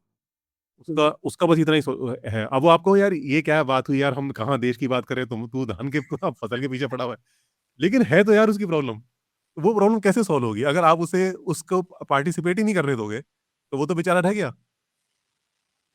और ये रुद्र जी आप बताइए कि क्यों इसे मान लें कि ये सुपीरियर है, ये इन्फीरियर है? क्योंकि मुझे तो किसान बहुत पसंद है। सबसे पहला यहाँ पे कुछ चीज़ क्लैरिफ़ाई करने की ज़रूरत है। प्लेटो ने जो मतलब ये जो फ़िलोसोफ़र किंग का जो कॉन्सेप्ट है, वो प्लेटो का जो खूब एक प्रोफाउंड राइटिंग है, द रिपब्लिक, वहाँ से आता है। और द रिपब्लिक को हम लोग कह सकते हैं the cornerstone of whole of the western philosophy. एक मिनट मतलब प्लेटो पे आज ना जाइए बात के एपिसोड में हम नहीं, बस प्लेटो पे ये मैं नहीं चर्चा जा कर रहे हैं प्लेटो कि में हाँ, नहीं जा जो रहा। मैं फिलोसोफर वैसे पढ़ा लिखा हाँ, जो पढ़ा लिखा है, वो ही वोट हाँ, डाले, बाकी क्यों नहीं डाले? क्या है उसमें हाँ, ऐसा? तो वही बोल रहा हूँ कि प्लेटो ने कॉन्सेप्ट दिया था कि जो है आइडियल सोसाइटी जो सॉक्रेटिक कॉन्सेप्ट से प्लेटो इंस्पायर थे और उसके बारे में प्लेटो डिटेल्स में बात करते हैं और वहाँ पर जाके वो फिलोसोफर किंग की नाम के एक वर्ड को यूज करते हैं। लेकिन आप जिस तरीके से उसको मतलब एक्सप्लेन किया वो उस टाइप का कोई फिलोसोफर किंग की बात नहीं कर रहे थे। फिलोसोफर हमसे स्ट्रॉन्ग स्ट्रोमैन क्लोज कि मतलब वो ऐसा नहीं है कि खुद को ज्यादा सुपीरियर समझते हैं दूसरों को इन्फीरियर नहीं। प्लेटो का जो फिलोसोफर किंग है वो बिल्कुल अलग है मतलब that is alien to our modern world modern civilization. हम लोग सोच भी नहीं सकते कि एक फिलोसोफर किंग एक्चुअल में प्लेटोनिक जो विजन था उसमें क्या होता है। तो ये तो हो गया इस बारे में हम लोग नेक्स्ट वीडियो में डिस्कस करेंगे आइडियल सोसाइटी और फिलोसोफर किंग और थ्री सीमाइंस प्लेटो का जो फंडामेंटल कॉन्सेप्ट है ये सब के बारे में। तो अब दूसरा सवाल पर आते हैं कि ऐसा करना चाहिए कि अ, कुछ लोगों का जो वोटिंग जो एबिलिटीज़ है या फिर जो वोटिंग राइट्स है उनको हम लोग छीन लें, बिल्कुल नहीं, ऐसा कभी नहीं करना चाहिए, ठीक है? लेकिन वोटिंग राइट्स तब होते हैं जब एक डेमोक्रेटिक मतलब एक डेमोक्रेटिक स्ट्रक्चरल सोसाइटी होते हैं, ठीक है? Socrates in fundamentally he was opposed to democratic social structure. इसका हुँ, मतलब क्या है? सॉक्रेट्स का मतलब ऐसा था कि कोई भी एक चीज़ वो उसका एक चीज़ वो एक वर्ड थे ग्रीक में जिसे कहा जाता है कि टेक्ने। टेक्ने मतलब कि आज के ज़माने में कहें तो स्किल्स। मतलब अगर कोई कोडिंग कर सकता है तो वो एक स्किल है। अगर कोई डॉक्टर है, दूसरे इंसान को मेडिसिन दे सकता है, कोई अगर इलनेस हुआ, कुछ भी हुआ, तो एक स्किल है। No skill serves its owner. ऐसा कभी नहीं होता कि अगर मैं डॉक्टर हूँ, तो मेरा बॉडी कभी इलनेस में नहीं जाएगा, ऐसा नहीं होता। That skill of mind it serves it's subject matter the subject matter is body. मतलब जो स्किल है मेडिसिन देना वो क्या किससे रिलेटेड है इसका सब्जेक्ट मैटर क्या है बॉडी। ये मैं जानता हूँ इसके मुझे वजह से मुझे थोड़ा बहुत बेनिफिट्स मिल सकता है लेकिन it does not serve me in a very selfish way. जैसे अगर कोई हॉर्स है तो कोई हॉर्स ट्रेनिंग दे रहा है तो it serves the horse. Okay. तो ऐसे ही अगर कोई रूलर है तो उसका ट्रेनिंग ही यही होगा कि कैसे एक लार्ज स्केल सोसाइटी को हम लोग बेहतर बना सकते हैं। कैसे हम लोग हर एक प्रॉब्लम को सॉल्व कर सकते हैं। जैसे अर्पित जी ने कहा कि अगर कोई आईआईटी से है और कोई गाँव का किसान है, उसका खेती में प्रॉब्लम हो रहा है, तो सोचते हैं कहाँ हम देश की बात कर रहे हैं या तुम खेती की बात कर रहे हो? दैट प्रॉब्लम मतलब वो प्रॉब्लम सिर्फ उस किसान का नहीं है। अगर खाना मतलब वो फार्मिंग करना बंद कर देते, पूरा देश मतलब कुछ नहीं होगा। This is the profound idea we forget. मतलब जैसे हमारा बॉडी है, हम लोग सोचते हैं कि ब्रेन से सब कुछ कर लेंगे, माइंड से अगर पैर नहीं रहेगा तो कुछ नहीं होगा। The whole body exist in coherence, एक दूसरे के साथ इंटरलिंक है। अगर बॉडी का मेरा मतलब निचला हिस्सा अगर पैरालिसिस हो जाए तो मैं तो इलनेस में हूँ ना। ऐसे ही एक सोसाइटी का माइंड होता है, एक बॉडी एक फिजिकल स्ट्रक्चर की तरह होता है। एक बॉडी का मेन पार्ट होता है और एक लोअर पोर्शन होता है। ऐसे ही तो एक अच्छा बॉडी तभी हो सकता है जब इसका हर एक पार्ट एक दूसरे के साथ एक अच्छा रिलेशन में हो, हर एक पार्ट स्ट्रांग है। अगर पैर में किसी जगह पर प्रॉब्लम है तो माइंड को उसके बारे में पता होना चाहिए और उसे सॉल्व करना चाहिए। ऐसे ही अगर खेत में किसान का प्रॉब्लम है तो वो प्रॉब्लम सिर्फ किसान का नहीं है, हर एक इंसान का है, या फिर स्पेशली जो रूलर है उनका है, क्योंकि उनका काम ही यही है कि हर एक इंसान का जो कलेक्टिव प्रॉब्लम है उसे सॉल्व किया जाए। किसान मतलब कोई एक किसान नहीं है, अगर उसके कोई फैमिली में प्रॉब्लम हो रहा है तो वो रूलर्स का प्रॉब्लम नहीं है, लेकिन कलेक्टिवली किसान एक ग्रुप ऑफ पीपल या फिर डॉक्टर्स या फिर प्रोफेसर्स या फिर स्टूडेंट्स, एक ग्रुप ऑफ पीपल सोसाइटी में कलेक्टिव लेवल पर कोई भी प्रॉब्लम है तो रूलर्स का काम ही यही है उसे सॉल्व करना, और उसके लिए उनको पर्टिकुलर ट्रेनिंग की जरूरत होती है। जैसे डॉक्टर को मेडिसिन के बारे में जानना होता है, प्रोग्रामर को प्रोग्रामिंग के बारे में, it does not serve the programmer, it serves the subject matter. Similarly, the training of philosopher king or training of being a ruler, it serves the subject matter. The subject matter is the society itself, not the philosopher king itself. तो उस level तक उस तरीके से philosopher king को training होना चाहिए। लेकिन अगर कोई ऐसा सोचता है कि मैं फिलोसोफर किंग हूँ मतलब मैं सुपीरियर हूँ, तो फिलोसोफर किंग नहीं है। सुपीरियरिटी का कोई कॉन्सेप्ट ही नहीं है। It's a well organize concept. तो अकॉर्डिंग टू सॉक्रेट्स, सॉक्रेट्स का मानना यही था। क्यों सॉक्रेट्स डेमोक्रेसी को पसंद नहीं करता था? क्योंकि अकॉर्डिंग टू सॉक्रेट्स हम ज्यादातर इंसान ट्रेनिंग नहीं है हमारे पास कैसे वोट देना है, और वोट देकर हम लोग जिसे लाएंगे उसके पास भी ट्रेनिंग नहीं है कैसे रूल करना है, क्योंकि गलत इंसान को हम लोग ने वोट देकर चुना है। तो सॉक्रेट्स कह रहा है कि we need a properly trained ruler, ना कि ये कह रहा है कि किसका वोटिंग राइट्स को छीन लेंगे हम लोग, या फिर तुम इनइक्वालिटी में हो, तुम तो इंफीरियर हो, मैं तो सुपीरियर हूँ। सॉक्रेटिस का ये सारे कोई भी मतलब चीज ही नहीं है। उसका सिर्फ कहना है कि जो पावर को मतलब पावर से डिटैच हो, लेकिन उसके पास इतना नॉलेज हो वो पावर को एक्सरसाइज कर पाए। It is not that we possess the power, there are levels when it is power that possesses us. जब हम लोगों के पास अभी क्या हो रहा है, इंडिया में ही देख लो, आप दुनिया में किसी भी कंट्री में देख लो, अगर आपको लगता है कि पैसा मेरे पास है, नहीं, ऐसा हो जाएगा, ज्यादा पैसा हो जाएगा तो वो पैसा आपके पास ऐसे नहीं, लेकिन पैसे के पास आप हो जाओ। We think that we consume ideas, we possess ideas, but no, it is ideas that possess us. तो वह से बाहर आने के लिए we need properly skilled, properly trained philosopher beings. That's what Socrates is trying to say. Okay. Okay, तो democracy हो पर उनकी ट्रेनिंग भी हो। हम सोक्रेटिस के आखिर में आ चुके हैं या फिर कुछ बचा है? नहीं, और सोक्रेटिस के बारे में तो और ज्यादा कुछ बचा नहीं है। उनका जो की आइडियाज थे हम लोगों ने कवर कर लिए। तो हम प्लेटो के बारे में, प्लेटो का जो ये सारे चीज के ऊपर बेस करके प्लेटो बहुत ही ज्यादा डेवलप्ड एक फिलोसॉफिकल मॉडल थे उसके बारे में, जहाँ पर आइडियल सोसाइटी के बारे में बात करते हैं, और जो अभी हम लोगों ने कहा उसके बारे में और डिटेल्स हो जाते हैं कि फिलोसोफर किंग कौन होते हैं, कैसे उसका ट्रेनिंग होगा, पहले 18 साल तक वो क्या करेगा, उसके बाद 2 साल क्या करेगा, उसके बाद 4 साल क्या करेगा, फिर कब जाके वो फिलोसोफर किंग बनेगा। अगर फिलोसोफर किंग है उसके नीचे ऑक्सिलरी क्लास होगा, गार्ड। अभी अभी नहीं, अभी नहीं, अभी नहीं, अभी नहीं, अभी हाँ, नहीं। मतलब जैसे एसआरसी प्लेटो डिटेल्स से आता है, ठीक। तो उसके बारे में हम लोग नेक्स्ट वीडियो में चर्चा कर सकते हैं। हाँ, विवस्वाद जी खत्म कर चुके सोक्रेटिस हम। जी जी जी, अरविंद भाई आपसे एक एंडिंग नोट लेंगे। कैसा लगा एंडिंग नोट सोक्रेटिस आपको? बढ़िया था। मेरे ख्याल से देखो, ये कोई भी फिलॉसफी हो, पढ़ने में किसी को कोई हर्ज नहीं है और पढ़ना चाहिए। और पढ़ने से हमें एक्चुअल में फिलॉसफी पढ़ने से जो मुझे फ़ायदा हुआ है वो ये हुआ है कि एक सोचने का तरीका पता चलता है, एक सोचने का एक पैटर्न आपको पता चलता है कि कैसे आपको सोचना चाहिए चीज़ों के बारे में। जिन चीज़ों को हम कई बार बहुत हल्के में लेके छोड़ देते हैं, अरे इसका ये तो है, उनको भी कितनी गहराई में जाके आप सोच सकते हो, ये पता हमें चलता है फिलॉसफी को पढ़। तो अच्छी सीरीज़ है, मेरे ख्याल से कंटिन्यू करेंगे आगे, और भी जो फिलोसोफर्स आएँगे और भी बहुत कुछ इंटरेस्टिंग जो इनसाइट्स है वो लोगों को मिलेगी। ठीक है, चलिए, और वीडियो के आखिर में बताऊंगा कि आपके लिए सवाल है कि क्या है वीडियो, कमेंट्स में जरूर लिखिएगा। और सबका बाय बाय। चलिए मिलते हैं अगले एपिसोड में।